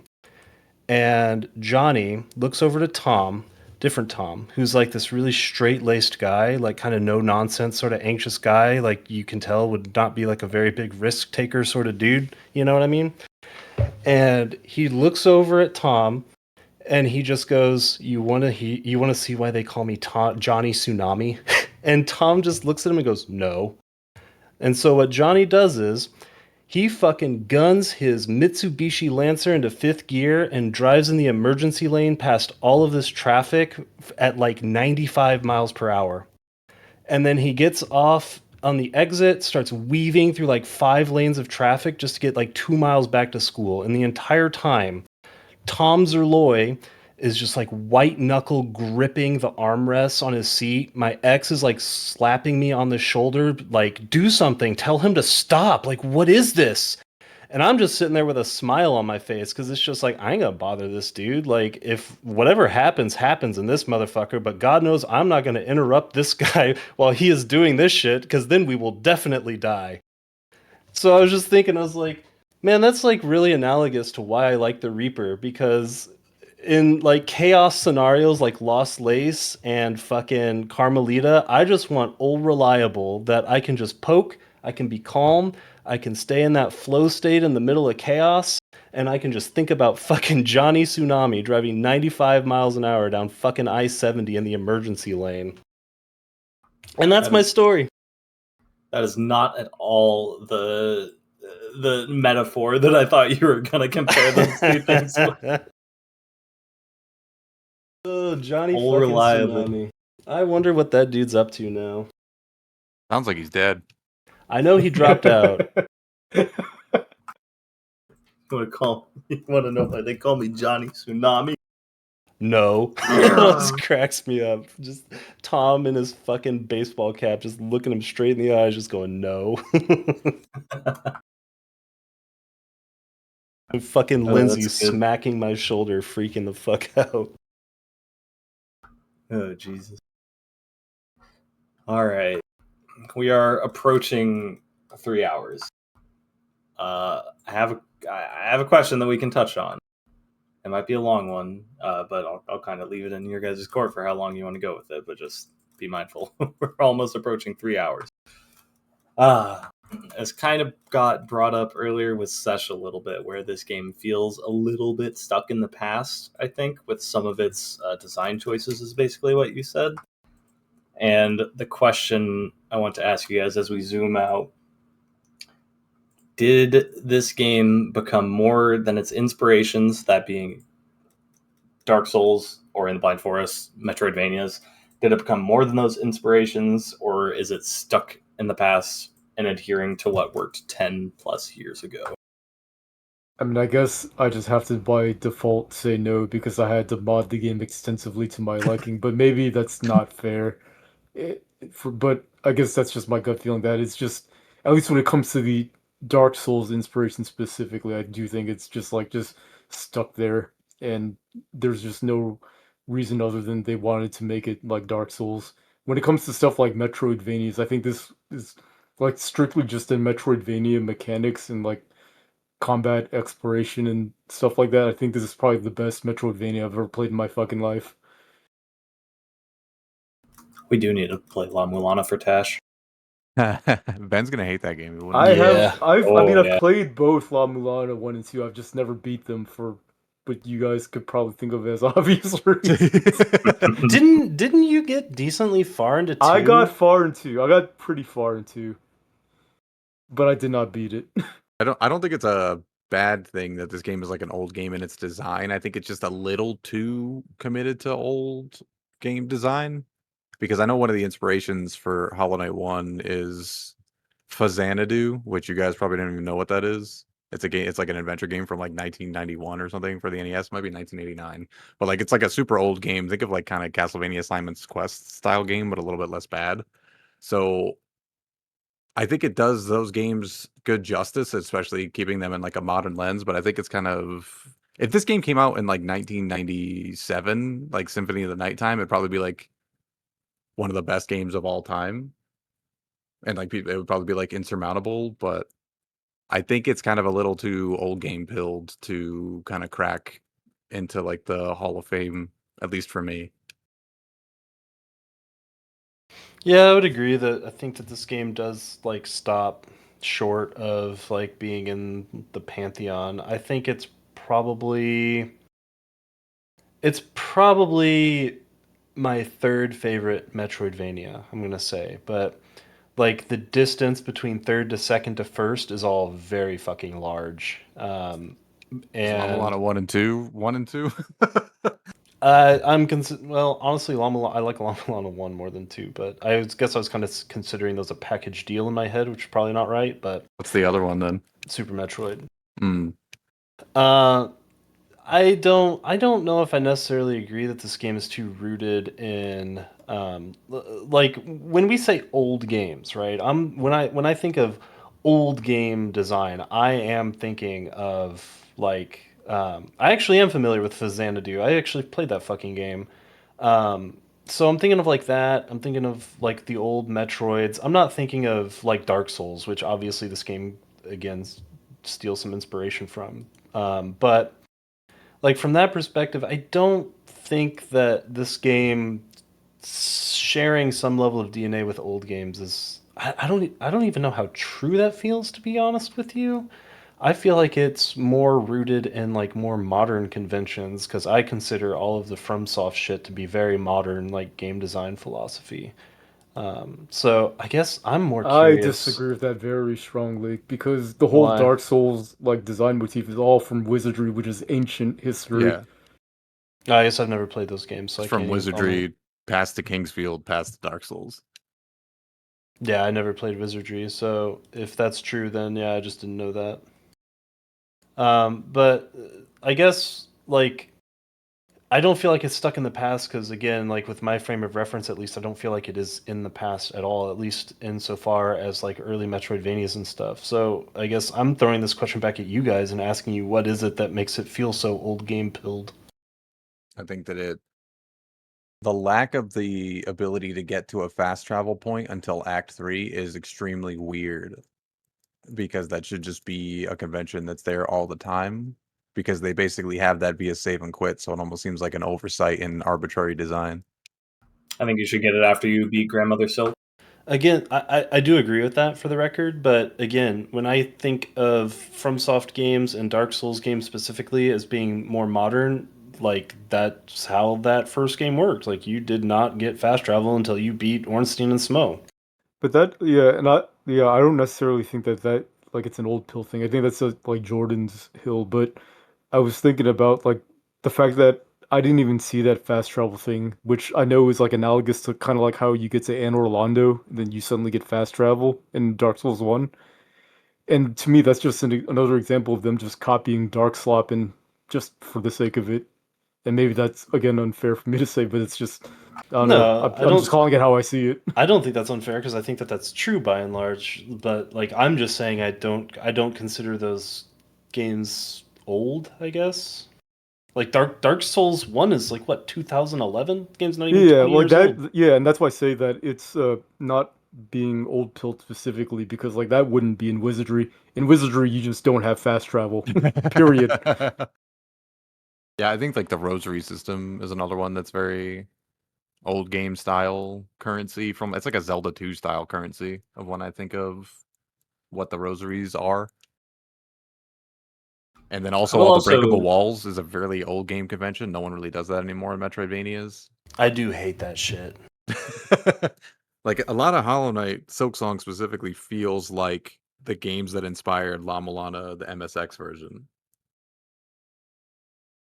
And are we calling that a bad thing? No. I'm just saying that's why it's old. That's why it's old game pilled because Okay. it takes inspiration from games from late '90s or late '80s, early '90s style, and then it mixes that with a lot of new game conventions, but it's still very rooted in old style design. I think. Again, I liked hitting every wall. Just for the record, I thought that was sick. I like that. I like that aspect. I hate that shit. I like it in Super Metroid because they give me a gun to do it, but I don't like it when I have a fucking melee weapon. I think there should be a convention at some point to reveal the walls for when you don't want to do that anymore, which I don't think this game has, but That'd be cool. If they gave you fast travel after you beat Grandmother Silk and then after you unlock Act 3, they're just like here's a fucking like yeah, shell horn or some shit X-ray that will, vision or whatever it is yeah, from something. Metroid. I think Metroid Prime has X-ray vision or whatever that is. One of the Metroid games started doing that, and then they all did after it. yeah, that's like one of the weird things, and I didn't know those existed in the old games, but like what you're getting at is part of the reason I asked the question. Where like this game kind of feels like it's taking a lot of what made those older games iconic, and it's not evolving it. And I never expected Silksong to be like this revolutionary, innovative game that was gonna like change the entire landscape of Metroidvanias and gaming, but I still would have expected it to use more of that modern convention. And like, I'm fine with things like the rosaries. I think that they offer enough tools to make it okay. I think the platforming is great. The bosses are good, but it uses all of those old systems in a way that is narratively resonant to me, but not in a way that outside of the narrative, I think makes it a better game. And yeah, I'm getting it like what you guys are alluding to with like the delayed fast travel, uh, the having to hit every wall, not offering a global way of revealing them, all that stuff. Just I don't know what the point is after a certain point. Yeah. And to me, I don't know what the point is. That's the old game pill because they would just do shit and then they would just stick to it because they didn't have enough memory to change it, and then that was that. That was the system, and that's why it feels old game to me. Okay, so there's like a very specific example, and I don't even know if you guys ran into this, but I ran into this pretty early because of my cheating. So when I upped the rosary and shard rate drop rates to 300%, I found out that there's a maximum number of like those necklaces you can have, and it's 20. So like, Oh, yeah, and that's just like one of those like things where it should like I guess most developers would probably just put like 99, but like hmm it just feels like 20 is just such a weird stopping point that it like reminds me of like those memory limitation days. I only got 8 bits, so you get 8 of these things. All right. Do you guys want to move on to ratings? Yeah, sure. I'm good. I think, who am I most curious about? I think we'll start with Jordan. Yeah, for like a hard rating on this game, it's kind of like tough because of like how annoying. There's like a lot of minor annoyances for it, but I think overall, like I'm super glad that it does exist, and I definitely want more developers to make games like this instead of just kind of being more like dopamine feed Metroidvanias, like actually having some difficult design behind them and like a healthy amount of friction. I think with just the main things for me that like kind of hold it back is just how annoying the enemies themselves are, like the normal enemies, not the bosses, and then just the amount of gauntlets that kind of just feel like a time pattern more than like an interesting design choice. And I think something that we didn't touch on, but just to mention, like I think the sound design in this game is like probably as good as it can be. Like it never felt generic; it felt like alive, and it felt like they almost did their own shit for it. And if not, they really like put time into the sounds rather than just be like, "He's slashing, use slash dot MP3." Like, so I really really appreciate that, and I think that they did like a fucking great job, and it's a fucking great game. But I think there's just kind of like core things that hold it back a little bit for me, but I think I could still give it an 8 regardless. Oh, very nice. Oh yeah, on the money. I did it. And why don't we do Ben next? Save Thomas for last and then me. Sure. So, let's see. How do I think about this game? So, to me, it's kind of like okay. So, what I'm about to say might sound weird, but I swear I'll clarify very shortly after. To me, I have to treat this game kind of like I treated Clair Obscur because I had to mod both games to beat them. Although for Clair Obscur, I modded only one thing about it, and that was just to make the pairing more lenient. And to be honest completely with myself, I didn't really need to mod it. I was just stubborn, and I really wanted to parry everything, and I didn't want to just do the right thing and just dodge. So I really didn't need to mod Clear Obscure. But this game, if I didn't mod it, I would have uninstalled the game very early in Act 1. So even though I actually really enjoyed my time playing this game, I do I do have to take away points even though it's like not reflective of what I really felt cuz like w- what I really felt when I played this game after my modifications was honestly like 9.5 out of 10. But I do have to take into consideration that I had to modify it pretty extensively, and so for me, it's actually an 8 out of 10, which, yeah, I guess that's still pretty good. That's still very good, yeah. Bada bing, bada boom. We all got it. Damn. Hell yeah. I almost guessed 8, but I provided some Ben padding. I was close to a 9. I'm glad I went with my gut. All right, Thomas, you're up. Yeah, so I think for me, like I said, this is probably my third favorite Metroidvania game of all time, and those top 2 games are like literally top 5 games ever for me. So when I say that, that is like a pretty like extensive compliment to this game. I think that first of all, this game is gorgeous. The art in this game is second to none, at least in the space that it's in, and like even zooming out further than that. I think that the way that this game does its diegetics and its environmental storytelling is fucking incredible, and it makes me really upset that I didn't bother trying to engage with the story until Act 3 and then like going and reading about it afterwards. I think if I would have done that from the very beginning, I would have had an even higher opinion of this game. And as far as the difficulty goes, like I think that I think I said it at the top of this thing that I think the difficulty for this game is like perfectly calibrated, and I understand like I was talking about it in the Discord earlier, where I understand that the difficulty of a game like Silksong is going to be exclusionary to some people, but like again, so is trying to play a fucking Rachmaninoff solo if you're like trying to learn piano. Like if you want to do the hard thing, you have to be able to demonstrate some level of mastery over the hobby, and if you don't have that level of mastery, then you got to fucking get good. And I don't think that there's anything wrong with that. So, I love the difficulty of this game.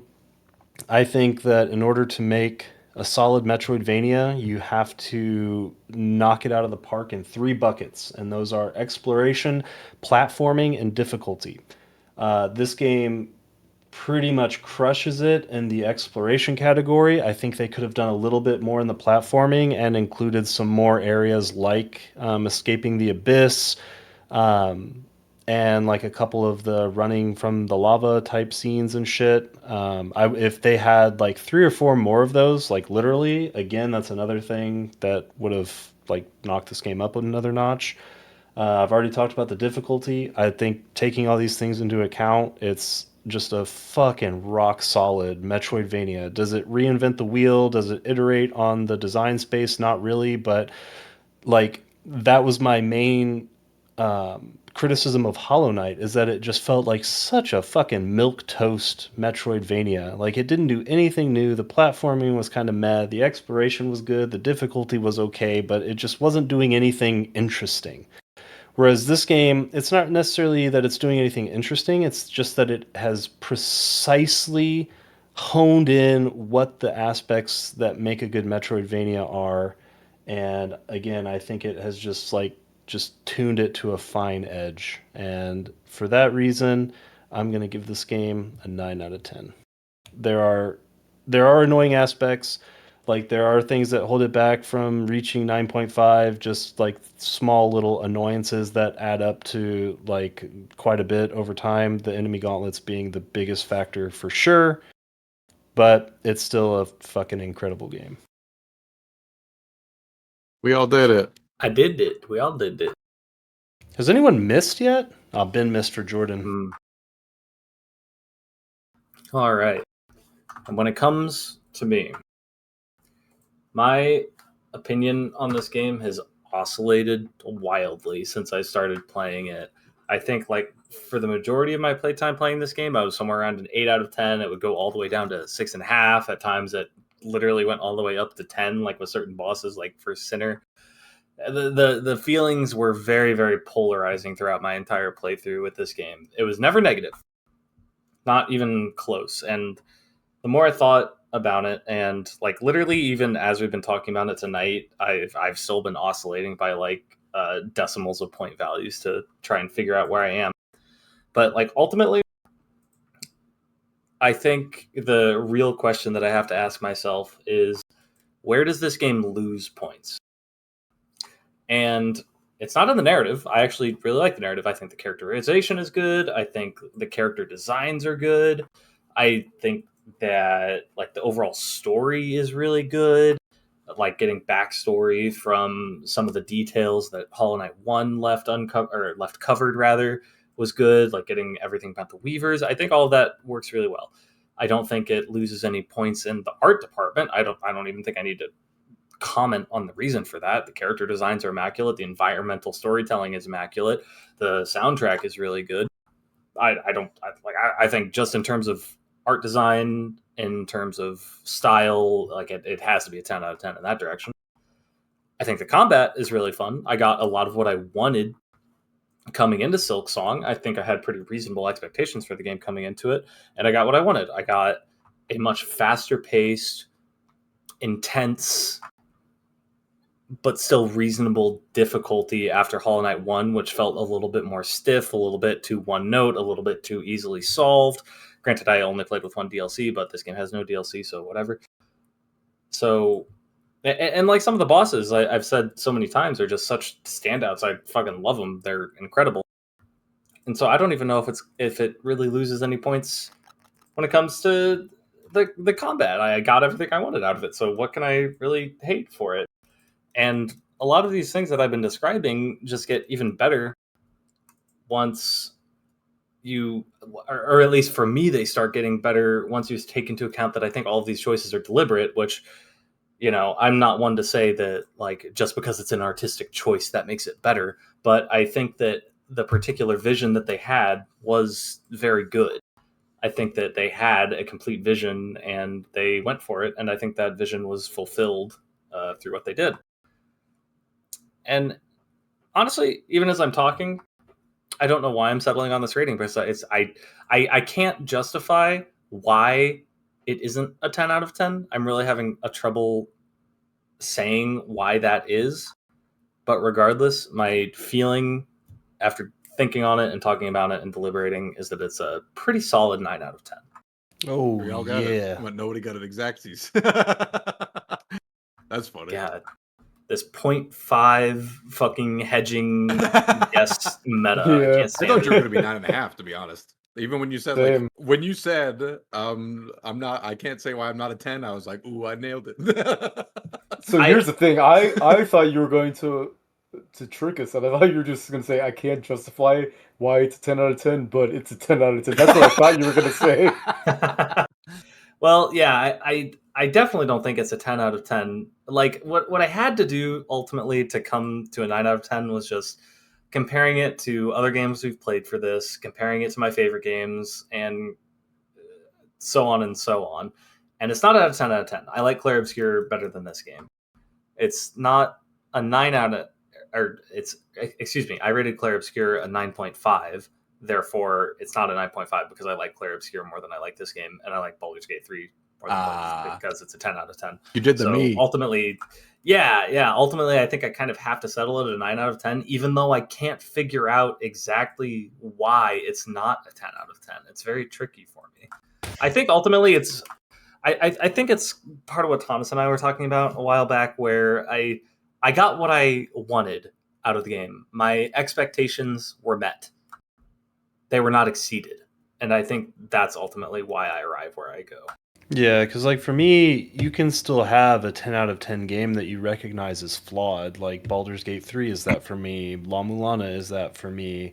Fucking Final Fantasy 8 is that for me. But I think at the end of the day, like what makes a 10 out of 10 game a 10 out of 10 is not that it's flawless. It's just the way that it makes you feel when you're playing it. It's just like a pure vibes thing. There's a lot of 9.5 games out there that are fucking incredible that in some cases I could make an argument for being 10. They didn't pass the vibe check. Yeah. I think a lot of times for me, oh, sorry, go ahead. I was just gonna say, I think it's probably a reason why you can't get to the 10 is because I think that there's a lot of like annoyances in the game, and I think those just kind of like add up, and they're a retraction. So I think this game is like an evolution 10. I think if you give this game a year and think about it again, it might be a 10 to you, but you need to get removed from the minor annoyances that are just like mounding up beneath your feet as you actually play it. I agree. And I think that this game, we were mentioning earlier in the channel, once this game gets a couple DLCs, it's going to be very easy for this game to become a 10 out of 10. Oh, yeah. No contest. I was going to say the same thing. But a lot of times when I'm thinking about how I'm going to rate a game, sometimes it is as simple as how much do I want to continue playing the game after I beat it. Yeah. After I beat this game, or at least after I beat Act 3, I really had no desire to continue playing. When I beat Clair Obscur, I liked it, and I did all the side content in Act 3 after I beat the game, and I even like started a new game plus, but I didn't really go anywhere with it. But my desire was that I wanted to continue playing the game, even if I didn't do a lot of it. Baldur's Gate 3, play the shit out of the game. Over 600 hours, easy. Like, fucking within the first 2 months. But yeah, with Silksong, I thought that like doing Steel Soul would be kind of fun, but then I thought of also how infuriating it would be to die to something completely bullshit. So I ultimately didn't decide to do it.